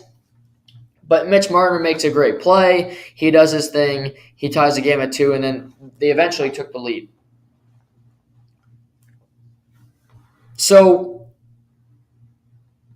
I thought they had good structure. They were controlling the game. And to me, with 8 minutes left, I'm thinking, okay, they got a power play. Vegas really doesn't have a strong force here. Eric Kallgren isn't getting that many great shots on him. Toronto's going to get 2 points tonight. You beat Vegas. You beat Boston. You beat Carolina. That's a really impressive stretch to beat those three teams. No doubt about it. But then there's the power play for the Leafs where lackadaisical play. Let's make an ill-advised pass. And then Vegas goes down on a 2-on-1 shorthanded. Tic-tac-toe. Riley Smith, beauty of a goal, ties the game at 3. Okay, it happens. Ugly turnover, and Riley Smith makes you pay for it. But then you go into overtime. I've had this opinion for a long time about this iteration of the Toronto Maple Leafs. This iteration of the Toronto Maple Leafs should never, I repeat, should never lose an overtime game. Because if you're going to build a team based on skill that has no physical ability, that doesn't really compete that hard, and is just purely based off skill alone, which is what 3-on-3 was created for teams like Toronto. This should be the Toronto Maple Leafs 5-hole. This should be their ace. This is how they win. You have an advantage over every other team because you have so much skill. Yes, Vegas is skill, but they have a different version of skill. It's let's work really hard, and then we can make nice finishing touches around the net, vis-a-vis Riley Smith. But to start the overtime period, which didn't last long, the Leafs win the draw. Mitch Marner's got the puck, turns it over. But he fights to get it back, but then they lose it again, and he's up the ice. He's in no man's land. He's looking at the bench. He's thinking about what kind of cocktail he wants to have after the game. I don't know what. But Riley Smith is his responsibility. Riley Smith's a winger, ladies and gentlemen. Mitch Marner, last time I checked, plays right wing. Riley Smith is right down Broadway. Wide the hell open, nobody around him because Mitch Marner's, again, talking to a ghost. Riley Smith catches a pass, goes down Broadway, goes backhand shelf, and just one of the nicest goals you'll ever see. and Vegas wins, and they improve to 12-2 on the season. Mitch Marner had a great game until he didn't. Mitch Marner took the game over in the second period. He made a great effort on the third goal to get the primary assist. He got the tying goal at 2-2. And he was supposed to be the hero last night for the Toronto Maple Leafs. But unfortunately, what makes the Leafs so great is what also makes them pretty poor. And that was evident last night. We can score nice goals, we can make things happen, but at the end of the day, our defensive structure is shit.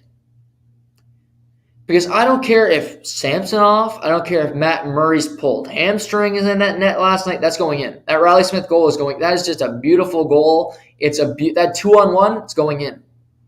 Because those turnovers can't happen. Mitch Marner had a pulse last night, which is nice to see because he hasn't had one for much of this season. That's more than I can say about Austin Matthews, who continues to be a ghost. Shift to shift, I don't know what he's doing. What's his identity when he's playing? I don't see it. He's not hard on pucks like Tavares. He's not getting to the front of the net. He doesn't have any bite. I don't care if he fights. I'm not having that debate from last week. Don't fight. You shouldn't fight. You're too good of a player. But could you do something? Could you do something of consequence that makes me realize you are out there and you are alive? This isn't 5 games where everybody says, oh, calm down. I'm done with that. I'm not worried about the Leafs team. Still aren't. Relaxed. Everybody that is concerned, they'll be fine. Maybe they finish second. They don't win the Atlantic. I still think they win the Atlantic, but that's just one man's opinion. I'm not worried about the team. But when a player has a 14-game stretch where he's damn well pretty lackluster and more games than not, I mean, you guys tell me. Saturday night against Boston, do you think Matthews had a great game? I don't. He scored 2 goals, sure. If you played sports anywhere, it doesn't matter what sport it is, you could score 15 points in basketball. It doesn't mean you played well.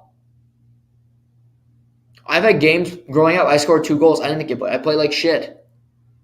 I didn't skate well. I didn't back check. I wasn't in the right position. I just bounced. I found a way into 2 goals. And for some parents, you leave a game. For some people, they just go, oh, he scored 2 goals. What of a night for him. That doesn't mean you played well. It's like plus minus.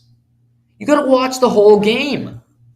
When you don't see a player that most people, not me, had him ranked as the second best player in the world, you cannot go 14 games and say, well, he was just okay.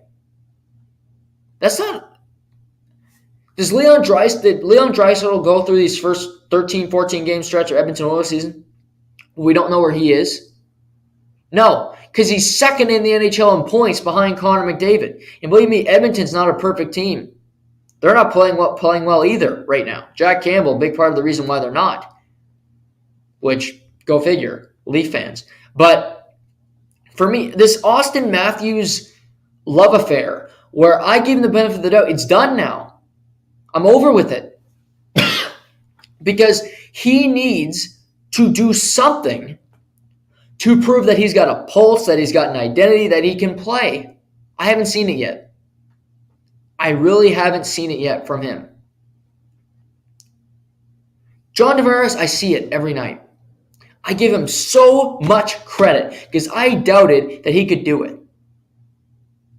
I didn't think he'd play that well this season. I didn't think he'd be a great player. I don't know if he'd ever be a great player again. I don't know if he'll score 35 goals this year, but I'm seeing a guy that's competing night in, night out for loose pucks. That's all I'm fucking asking for. And if I'm a Leaf fan, 2 people I'm pissed off at over these first 14 games. All I heard is Justin Hall stinks on the back end. Justin Hall is our biggest problem. Justin Hall is a pylon. Justin Hall stinks. Yes, Justin Hall is not very good. I agree. But there's a bigger defenseman on this team that's been a bigger liability and is just a straight woof. You watch him play night in, night out. It's Rasmus Sandin. This guy can't win a loose puck battle to save his life. Not to mention his compete level. He's a puck-moving offensive defenseman. I haven't fucking seen it. What are you good for if you can't score, you can't move the puck, you're not good defensively? Get off the ice. Rasmus Sandin is this great puck-moving defenseman. He's not. You know what I loved about Timothy Liljegren last night? Haven't said that before. He scored a goal. Great. First period, great motivation. His third game of the year. Good for Timothy Liljegren. Then on the second goal, he makes a brutal mistake. Brutal. That you can't make, but he made it. But that didn't change his approach. He gave up a bad play. He gave a goal. The second goal was primarily his fault. 100%. He didn't dwell on the fact that he fucked up. He said, you know what? I screwed up. Yes, but I can make up for it. I can make a play. I can do something to help my team here. What did he do? He scored a goal to make it 3-2. He scored 2 goals last night. He didn't play scared. He didn't play timid. He played aggressive and was available to make a play. Sports 101 is not dwelling on the negative, but trying to find out what can you do positive. Rasmus Sandin is playing scared, he's playing timid, and he's playing like a guy that doesn't deserve the opportunity he's getting. If Rasmus Sandin was the answer to Maple Leaf problems, or Jake Muzzin's hurt, we need a D to step in, well, Mama just got ran over by a reindeer because that guy is not doing it. He is a problem, not a solution. How many puck battles can he lose? How many pucks can he turn over in his own zone? But he's a great puck-moving defenseman. He's an offensive guy that we see as the future vision of our team. Okay.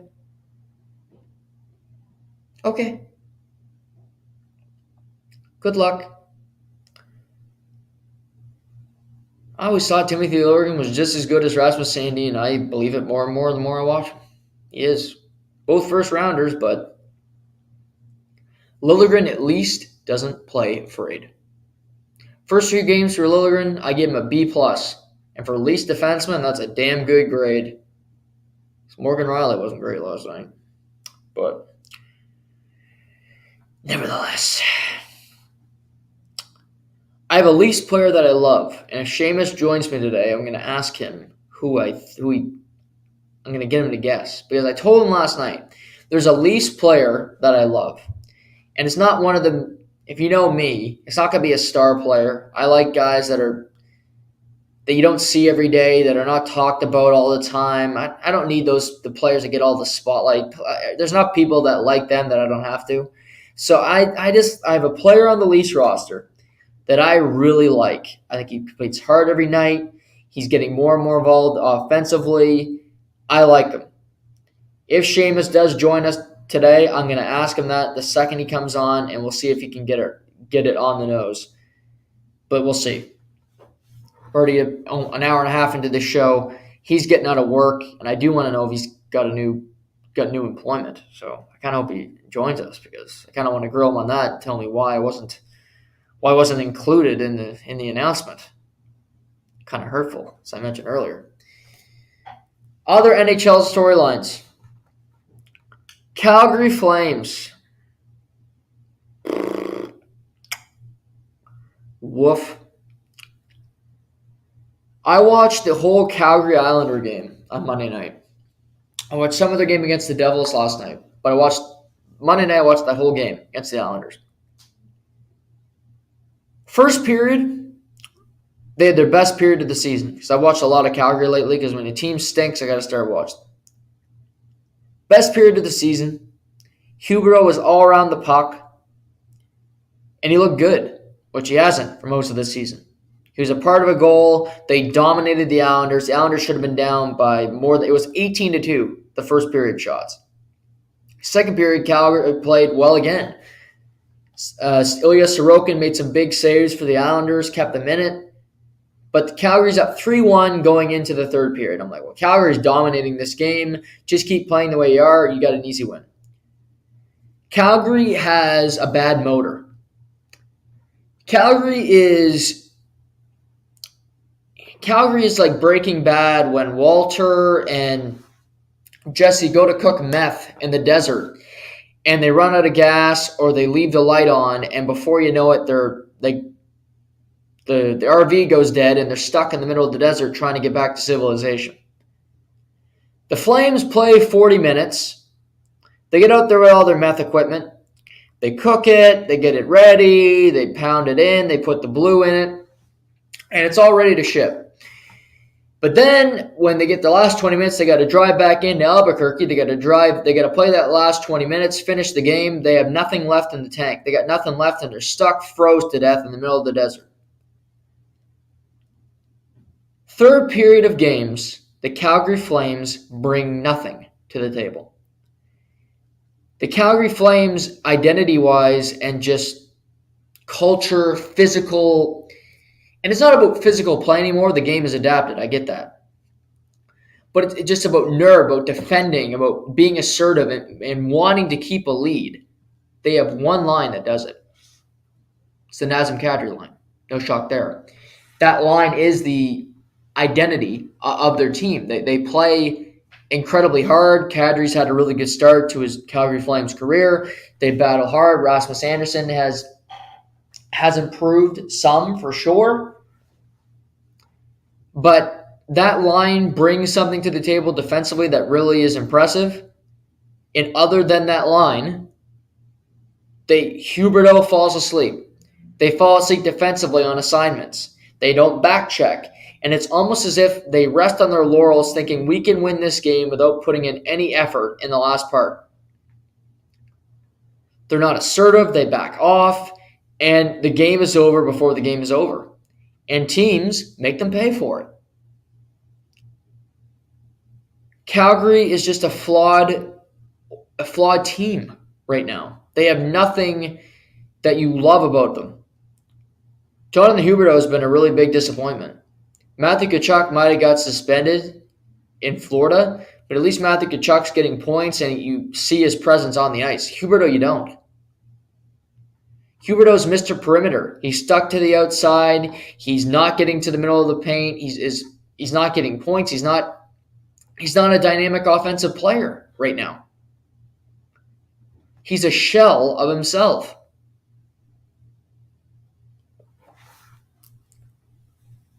And Jacob Markstrom hasn't been good either. In the big moments for that team, he's not giving them saves. He's not being big for that team. And credit to the Islanders. They deserve credit too, just because Calgary's inept doesn't mean the Islanders aren't a good team. I thought the Islanders would bounce back this year and make the playoffs. They were down 3-1 Monday night. Come back, win the game in overtime. Huge goal from Noah Dobson, who played 23 minutes, a career high for him. He's got 4 goals in the season already for the Islanders. Then they play last night against the Rangers on a back-to-back. They beat the Rangers after being down 2-1 going into the third period. The Islanders are a good team. They have a really good tandem in net. They have a strong defense core, and they just have a bunch of gritty forwards that find ways to contribute. They have the same roster they've always had that have gotten them to 2 conference finals. They play a boring style. They play a gritty system. They find ways to get pucks to the front of the net, and they cash in. Brock Nelson, Anders Lee, just big forwards that can get the job done when you need them to. The Islanders will never be the funnest team to watch. They'll never be the team that you choose to look at and choose to observe. But at the same time, they have a winning formula there that's worked 2 of the last 3 years. Last year was a disaster, but they had all kinds of circumstances that made it a disaster. When they are set, when they have a good culture, when they have a team, when their team is set, they can get to conference finals. They can compete with anybody in the Eastern Conference because of the way they play. Metro Division's been interesting to start the season. Washington's just okay. They win every now and then, but they're not a great team. Pittsburgh Penguins have lost 7 in a row. They play Washington tonight in an interesting game between Ovi and Crosby, as those games are always interesting. Neither team is that great. Both teams will likely be fighting for that last playoff spot in Eastern Conference. What else in that division? The Rangers have not been good to start the season. They're just there. Carolina's been very good. They keep finding ways to win. But that division overall, Philly's been competitive. They won another game last night against the St. Louis Blues. So there's still a lot of decisions. American Thanksgiving, that's a big day for the NHL schedule. For Calgary, they're not going to fire Daryl Sutter. They're not going to. It's about finding a solution with this team, and it's about the players in the locker room who do it. Number one for me is Huberdeau, and then it's the goaltending. Huberdeau needs to be assertive. He needs to make a difference on this team. Kadri is doing his part. Kadri's getting involved physically. Kadri's mucking it up when he has to, trying to give this team some life. Huberdeau, at least do your own part by getting tape-to-tape passes and being involved night in, night out, because he just isn't right now.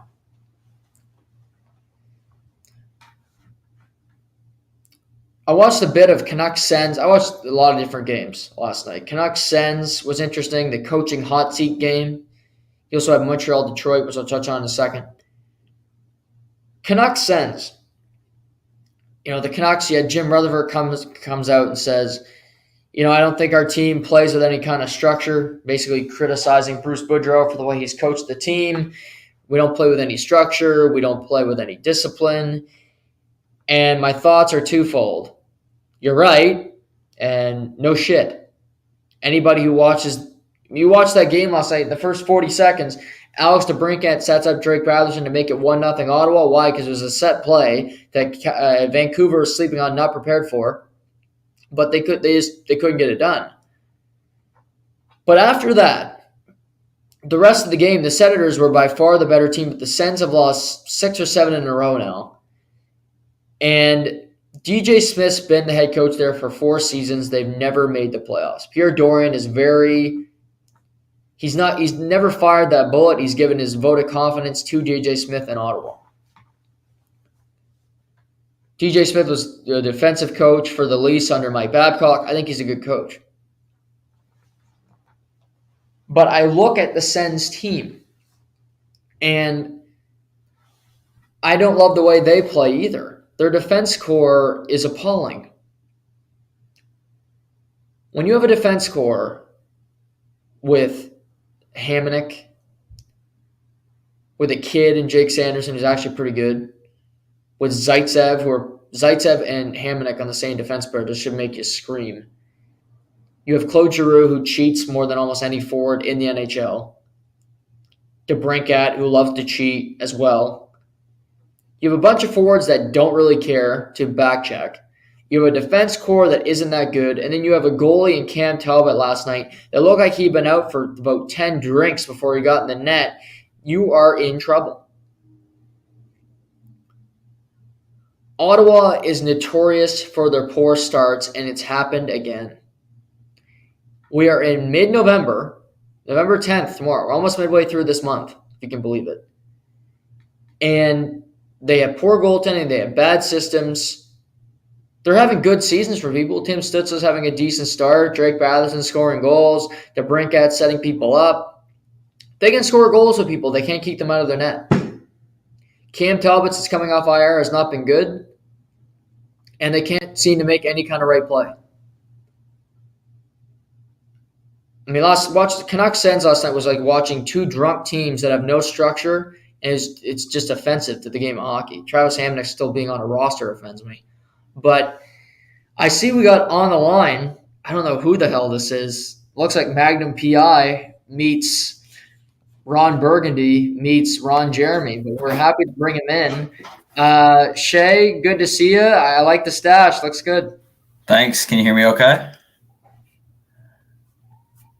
Can you hear me now? Yeah, I got you. Okay, thanks. No, I appreciate that. Yeah, I've been growing that out. Little grease in there to make it look a little thicker, but no, it's been good so far. I thought we were both participating in November, if we're being honest, but I did it in October. Oh, okay. Yeah. You tried it a month early. I get it.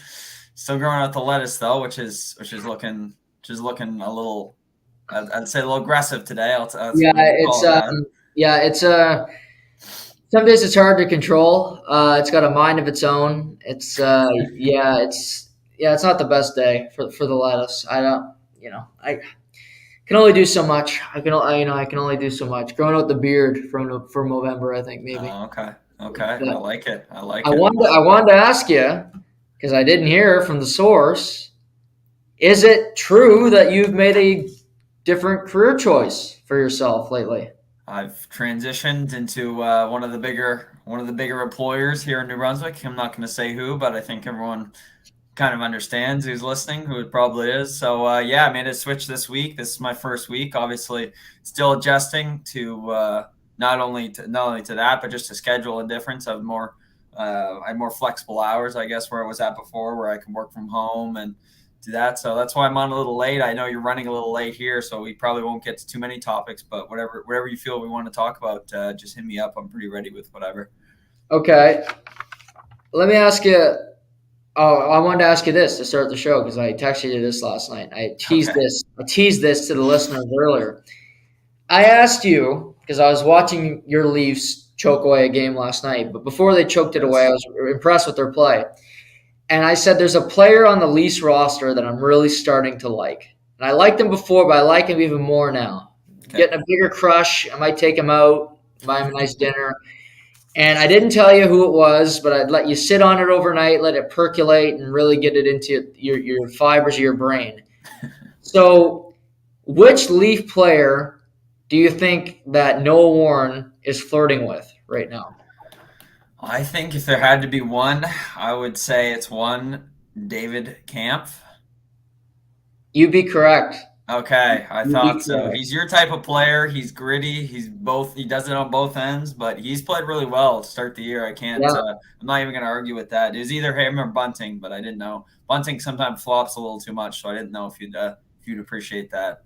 Yeah, I thought Camp was really good in his role last year, but he's even being more involved offensively this year, which I like. He's taking more chances. I think he knows that the bottom six for your Maple Leafs has not had the greatest start to this season, Yes. and I think he's got an opportunity to have a Bunting type season, if you will, at the center ice position. Bunting had a great year points wise. He played with Marner and Matthews, but I think Camp can have a career year when it comes to points because I think he's going to do more. I think he can drive his own line, and just quite frankly, he outworks the opposition most nights.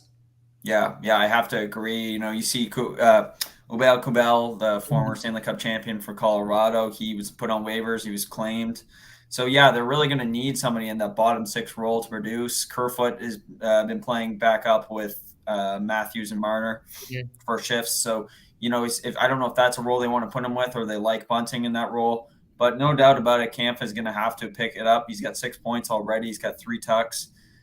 I really hope we do see him take that next level in his game. We already know he's a great defensive forward. That was his role. That's why he came over here. And I think that he can explore more of those options. Well, yeah, watching him last night, he was entering the zone really well. He was making crisp pass, so I kind of hope he keeps on that. Another big thing for that is if Engvall kind of finds his game, because we both commented on before how much he's struggling, right? So Mhm. if those two guys can connect like they did last year with Ilya Mikheyev on that line as well, from last year, then I think that they're gonna I think he can find that success and be that 30 to 40 point guy. Who were you more frustrated with last night? Oh, that's not. Sandine overall or Marner on the overtime winner? Well, I wanted to ask you, what is it? Is it a collapse in the Leafs lineup, or is that Shea Theodore seeing a perfect opportunity and hitting Riley Smith entering the zone with a perfect pass? I think it's more the Leafs, but I mean, what's I your? think it's a great pass. Don't get me wrong, but that was I think Marner was asking whoever's on the bench like what kind of martini he wanted after the game, or because he was nowhere near him. Like he was just Yeah. right down Broadway. And credit Riley Smith had 2 beauties last night. He was looking shelf the whole night. But that's a backhand shelf OT winner. But yeah, that play was frustrating to me because I look at the Leafs. They should never lose an overtime game. They're built for overtime. That Yeah. team, they're so skilled and everything. But Yeah, would you say that play or just Rasmus Sandin overall last night? Oh, I got I think I got to go with Rasmus Sandin. He's tough to watch. He's Yeah, tough to watch. Lillard, there was times Lilligren last night didn't look good either, but when you score two yeah, goals, it's kind of hard yeah, to clap on that guy. But Sandin didn't produce anything offensively, and he was wrenched from his own end. yeah, Yeah, I mean this is just a real. I mean, we commented it last night. It's a really weak blue line overall, and with Jake Muzzin not maybe able to come back, I really don't know where they go from here. And we've seen it, like Jerry, your boy Jerry Shalgren, he's just getting left out to dry. And yeah, for plays, there was times where he had to make 2, 3 big saves. It felt like a period, not even throughout the game. So I don't know how they can sustain this and expect these wins. I mean, great that they tightened it up for the Boston Carolina games, but yeah, there was times last night it was just like a gun show. It was like Vegas was in there. Vegas was going down, taking a shot, and then the Leafs would do the same in Vegas's end as well. So yeah, I don't know how that's sustainable, and we're hoping to see Samsonov here soon. I mean, he's got to be a couple weeks away, hopefully before that, but it's going to be tough. Even still, if you're still going to put old Jerry Shelgren in net every other night. yeah. More surprising start, Vegas or Boston for you? Um, I would say Boston, just because I kind of knew Logan Thompson was going to be half decent. I didn't expect him to be this good, but I didn't Right. also think he was going to shit the bed like a lot of people thought. I mean, a lot of people just thought a university type goalie was in the AHL last year, probably not going to be that great. But Boston, yeah, they shocked me even more. I had no expectation that they were going to do this well, especially with the injuries they sustained at the beginning of the year, Mhm. and the age, just the overall age of the team. There's a lot of old guys: Bergeron, Krejci, Nick Foligno, amongst some D guys I don't really like, but they do play a lot tougher, which it's saying that could work really well in a Leafs.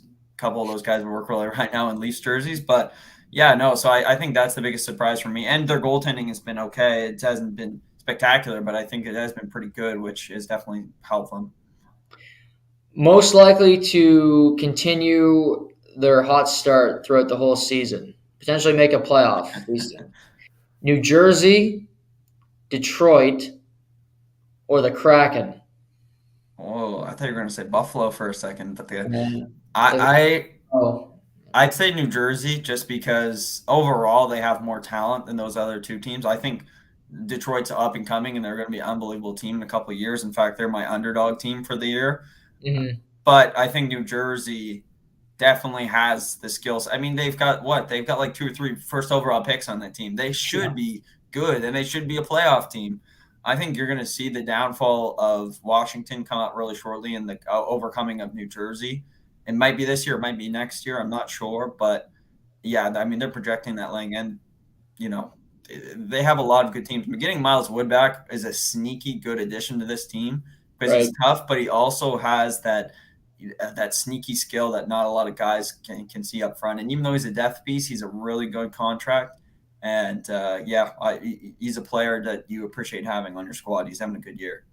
Yeah, my biggest worries for New Jersey is Blackwood's out a month and Palat's out 2.5 months. That's Yeah. this.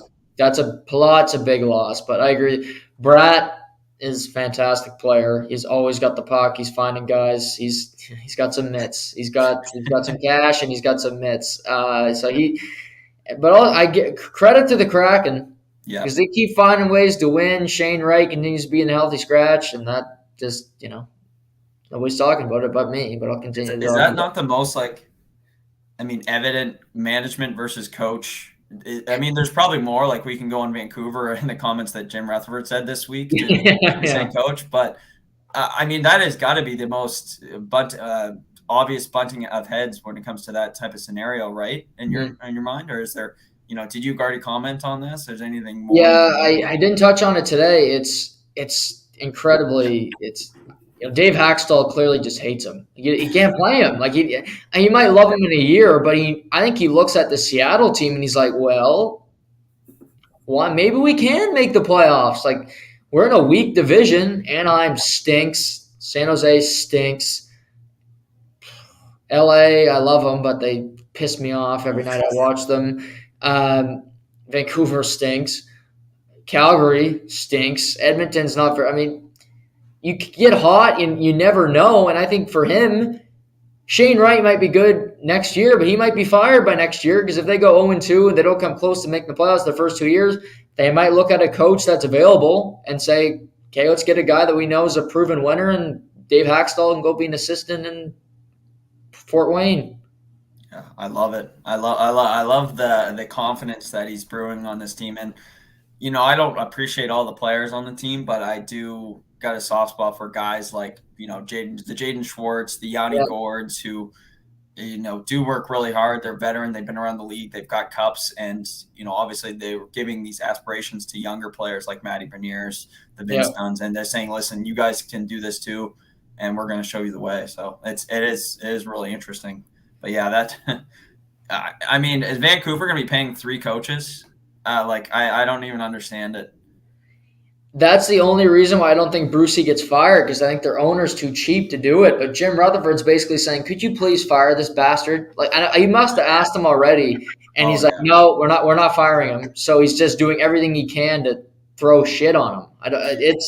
I've never seen a GM do that to a coach that publicly, that scathing. yeah. It's not professional when you think about it. I mean, you can send him behind closed doors and scream at him and tell him he's doing a crap job. But at the end of the day, like, is Brucey going to just pick it up and turn it around because you humiliated him in the media? No, probably not. Like, you probably No, do the opposite. right? No, You I probably take the agree. ship. And they win a game last night they had no business winning, but they found a way Exactly. to win it. Bo Horvat, contract year. He's got 12 goals already. Mm. Good for him, knowing it's a contract year. Just vintage Thomas Vanek. Uh, you're the Canucks. Do you want to re-up him, or do you trade him sooner rather than later, get max value?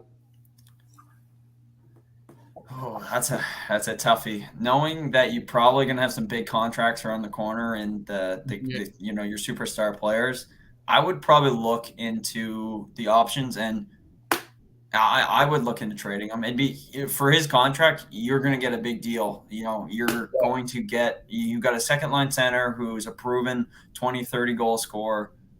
Yeah, you're going to get a ton for him. I'd have to do that, especially with the way the team looks. I mean, it's Yeah, not like it's one thing to say, okay, well, we're on the cusp of making the playoffs. Maybe we should keep him around, kind of like they did with JT Miller last year.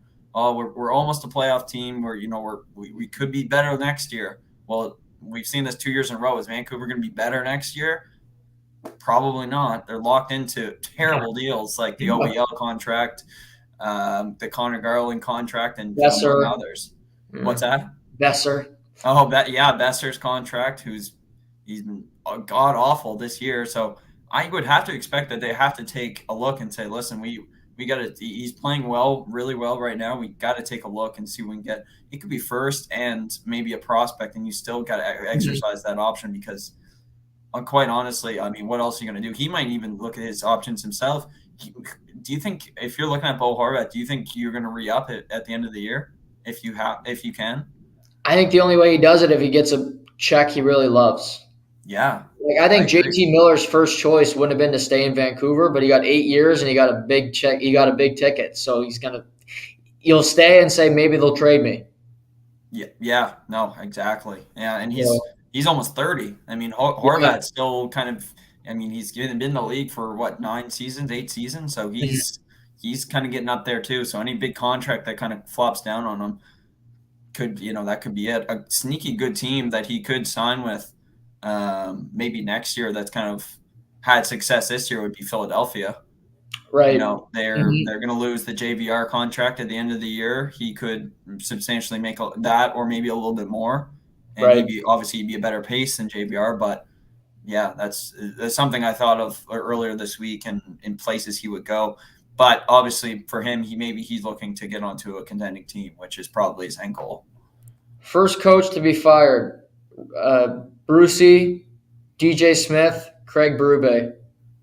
Oh, someone asked me earlier this week about this. I said I could be wrong, but I think it could be Craig, just because Mm-hmm. St. Louis has an expectation of being a playoff team, and they have played far less than that to start this Yep. year.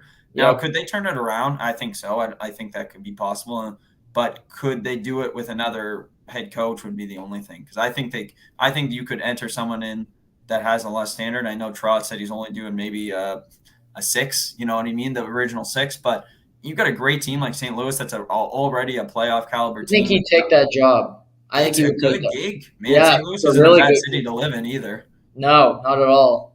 Yeah. I think he'd take that job, and I think they should fire him today, Berube. It's not. Sometimes it's just you've been there too long. I think he's a good coach. I think he'll get another job. He won a Stanley Cup. He deserves another gig. Yeah. But he they fired their Kevin Stevens in 2019. Berube came in. They were the last place in the NHL. They went on to win the cup. Don't be last place and try to pull off the rabbit out of your ass again. Fire a coach earlier. You've lost 8 in a row. We lost a back-to-back in Philly last night, which I get it, but Philly, Noah Cates and Wyatt and Allison Nate and all Allison, the yeah. other guys at American League Adirondack Flyers scoring goals. Mm-hmm. I would make the move. I think he would go. Trotz would go in a second. I think he'd go for good money, and like you said, you're going to a contender to win a cup. You're not going to a hope. You're not going to Philly to coach a bad team. You're going to a team that you could turn around. You could build your structure and have a good chance of getting to going deep in the postseason.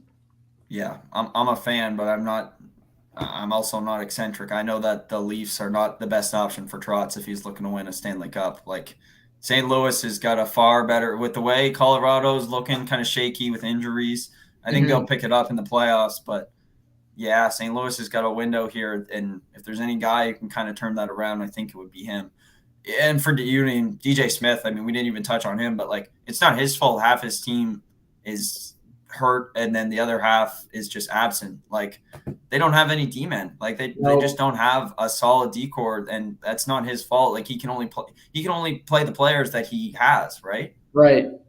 That's why I watched Vancouver and Ottawa last night. And they're so similar because the decor on both teams are so awful, and it's Hamonic scores a goal, and I nearly fainted when it went in. I knew you would love that. But Cam Talbot last night played one of the worst games I've ever. Every goal was bad. I couldn't pick one, and I'm like, no, I think that's a good shot. No, every one was just horrible. But yeah, what a night last night for hockey. It was just crazy. Calgary loses again. The Islanders win a back-to-back against you beat the Flames, then you go beat the Rangers on the back. That's friggin' impressive. Lane Lambert, aka the Wolverine, back there just scaring people, getting victories. Tonight's action, what's intriguing you sports-wise tonight? If you had to pick one event tonight you're going to watch, what is it? Unfortunately, there's two. I mean, it's the battle of New York and it's the battle of LA in the NBA right this era. Of course, I probably won't stay up that late to watch the Lakers Clippers Now you game. can drive into work every morning. It's a little different. Yeah, you called it. I am trying to get into the routine of taping games and watching them on my free time. So taking one out of your book. I'm gonna probably try and throw on that New York versus Brooklyn game. I try to watch every NBA team at least once a year. I haven't watched the Knicks yet, so I'm gonna try and watch that. And then maybe take in a little NHL action. I'm also gonna be home this weekend, so I gotta make some time with the sweetheart before I take off on her. Okay. What about you? What about you? You're home. We'll have to get together and maybe watch some fights Saturday night, pay-per-view. I like it. I don't like it. I love it. Let's do it. Nice. What about you? What's going on tonight, and what's piqued your interest the most? Tonight, that Knick game did catch my interest a little bit. I know it's the Knicks, but I told myself I want to watch the Nets. Just see what happens there. They're not going to fire your boy Ime Udoka, so that's off the boards. Now he's still suspended. Still could be a Celtics head coach next year, so that's nice to know that they still have that option. Also, I wanted to bring this up with you just before you answer.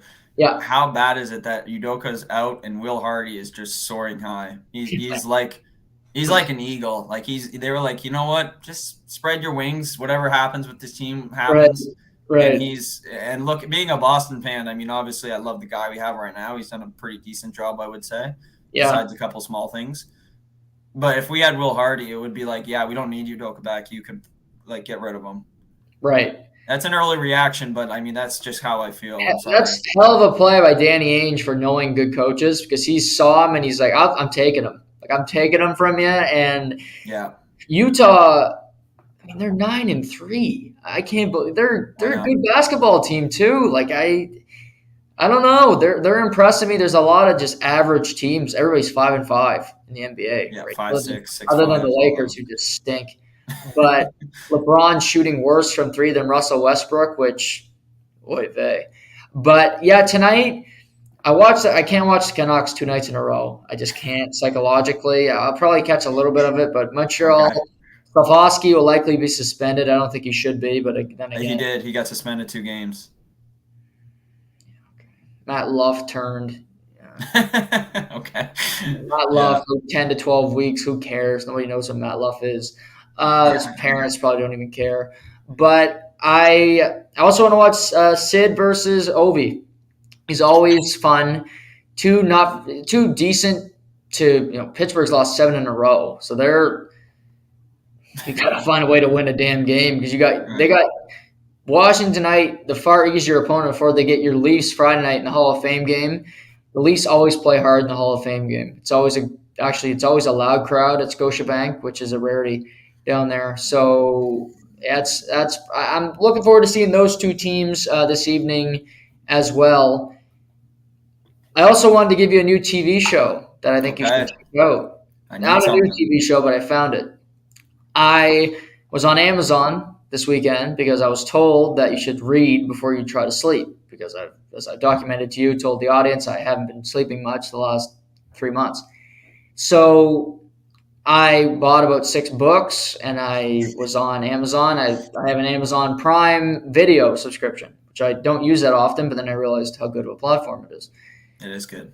I saw this Reacher, and I remembered seeing it when it first came out because Alan Ritson was in it, who was in obviously Blue Mountain State. Blue Mountain State. Thank you. And I looked at it and I said, okay, I'll give it a watch. It's 8 episodes. I've watched the first 7. It's a fantastic show. If you haven't seen it, I highly recommend it. And I whizzed through it. Like it's an interesting plot. He's excellent at the role. I like the supporting actors as well. Really good show, Reacher on Amazon Prime. I've watched it and I love it. It was one of my favorite shows of the year by far. Yeah, no, I Many I hosts and we really couldn't get liked it. enough. Yeah, yeah. Recommend anyone listening to go check it out. I guess it's very accurate with the Jack Reacher books that Tom Mhm. Clancy performed. I guess it's super accurate with him, and you think of him as a big dummy because Mhm. of the role he plays in BMS, but honestly, he really really impressed me for an actor doing this because he proved that he got a little depth and there was more to that role than just being like a big military junkie. Like like he was dry, but he had some humor to him. Yeah. Yeah, yeah. It was interesting. It was a good role, and I really hope it. I'm very intrigued about the other Amazon one. It's not coming to mind. It's the one that John Kransky. Oh, Jack Ryan. Jack Ryan. Yeah, the new season Jack Ryan comes out in December, and I'll be very very intrigued and see what they do there. I It watched looks the real good. first season of that, and I thought it was fantastic. I watched Yeah. it with Dad. I haven't seen the second season yet, but I loved the first one in Iraq and everything that was going. I thought that was another great show. Yeah, I reckon. Yeah, go watch the second one as well. The second one is just as good, and it looks. I mean, you can't base us what it's going to be like off a trailer, but the trailer looks pretty good for season 3. Okay, well, you've seen it, so that's underwhelming for me. But I also watched this. I don't know if you've seen yet. This is new. Okay. Quiet on the Western Front, Oh, I Netflix. haven't. It's a war movie. Don't turn on. It's in German, the movie, Okay. but it's fantastic. It's way better than that other German movie they tried to do with Brad Pitt. And sorry, but I hate that movie. But this one is. I think it might win the Academy Award. Really? Okay. Yes, That's in it's the early future. based on World War One, and it's really really in depth. I've never seen a movie really go this far in. It's really personal, and what people of war go through. I found it really, really interesting. So Is that's it yeah, long? A lot of war movies are long. Is this one of those 3 hour flicks or is it yeah, it's less? close to 3 hours. Yeah, Okay. might be like two. I think it's 2:26. Okay. Okay. So block off a little chunk of change to put it on. But yeah, no, I appreciate that, especially with Remembrance Day around the corner. I think it's only Exactly. appropriate Yep. to put on something like that. So yeah, that's good. I'll probably try to watch that this weekend. Well, good talking to you, and congrats on the new Thank you. job. That's Appreciate that. exciting opportunity for you, and I know you'll crush it. And I'll talk to you this weekend. Yes, yes. Talk to you this weekend, and do me a favor and try and get some sleep, my friends, because we need to hear more. I appreciate it. I'm doing my best over here. Got some books, got some meditation. No more sleeping pills. Can't do that. Okay. Okay. Can't. Off the pills. That's what we love to hear. Off the pills. Just straight edge. Me and CM Punk. But I'll talk to you this weekend, and thanks for coming on. Oh, there goes Seamus. Cut out there. Um, yeah, always great to chat to him, and great to be back today. Seriously, a longer show, over 2 hours today, but I had a lot to get into, a lot of opinions, a lot of takes. So I'm excited to be back. I'm energetic again. I had to go through that tough time of not getting any sleep, so I appreciate you guys hanging with me. But I'll be back tomorrow. We'll be back Friday for a Remembrance Day show. I'll do Big Money Friday on Remembrance Day before 11 a.m. because that's showing respect. It's Remembrance Day. So until tomorrow, we'll recap tonight's NHL. We'll talk some NBA tomorrow. It's been a minute to talk to NBA. We'll preview Thursday Night Football and get into some other storylines. I didn't get to talk baseball today. Over 2 hours, didn't get to talk baseball. I'll also touch on some baseball storylines tomorrow as well as we head into the off season. So have a great night, everybody. It is dark now. It's 5 o'clock. It's dark already. Ugh, daylight savings. But until tomorrow, take care. Stay healthy. This is To The Point.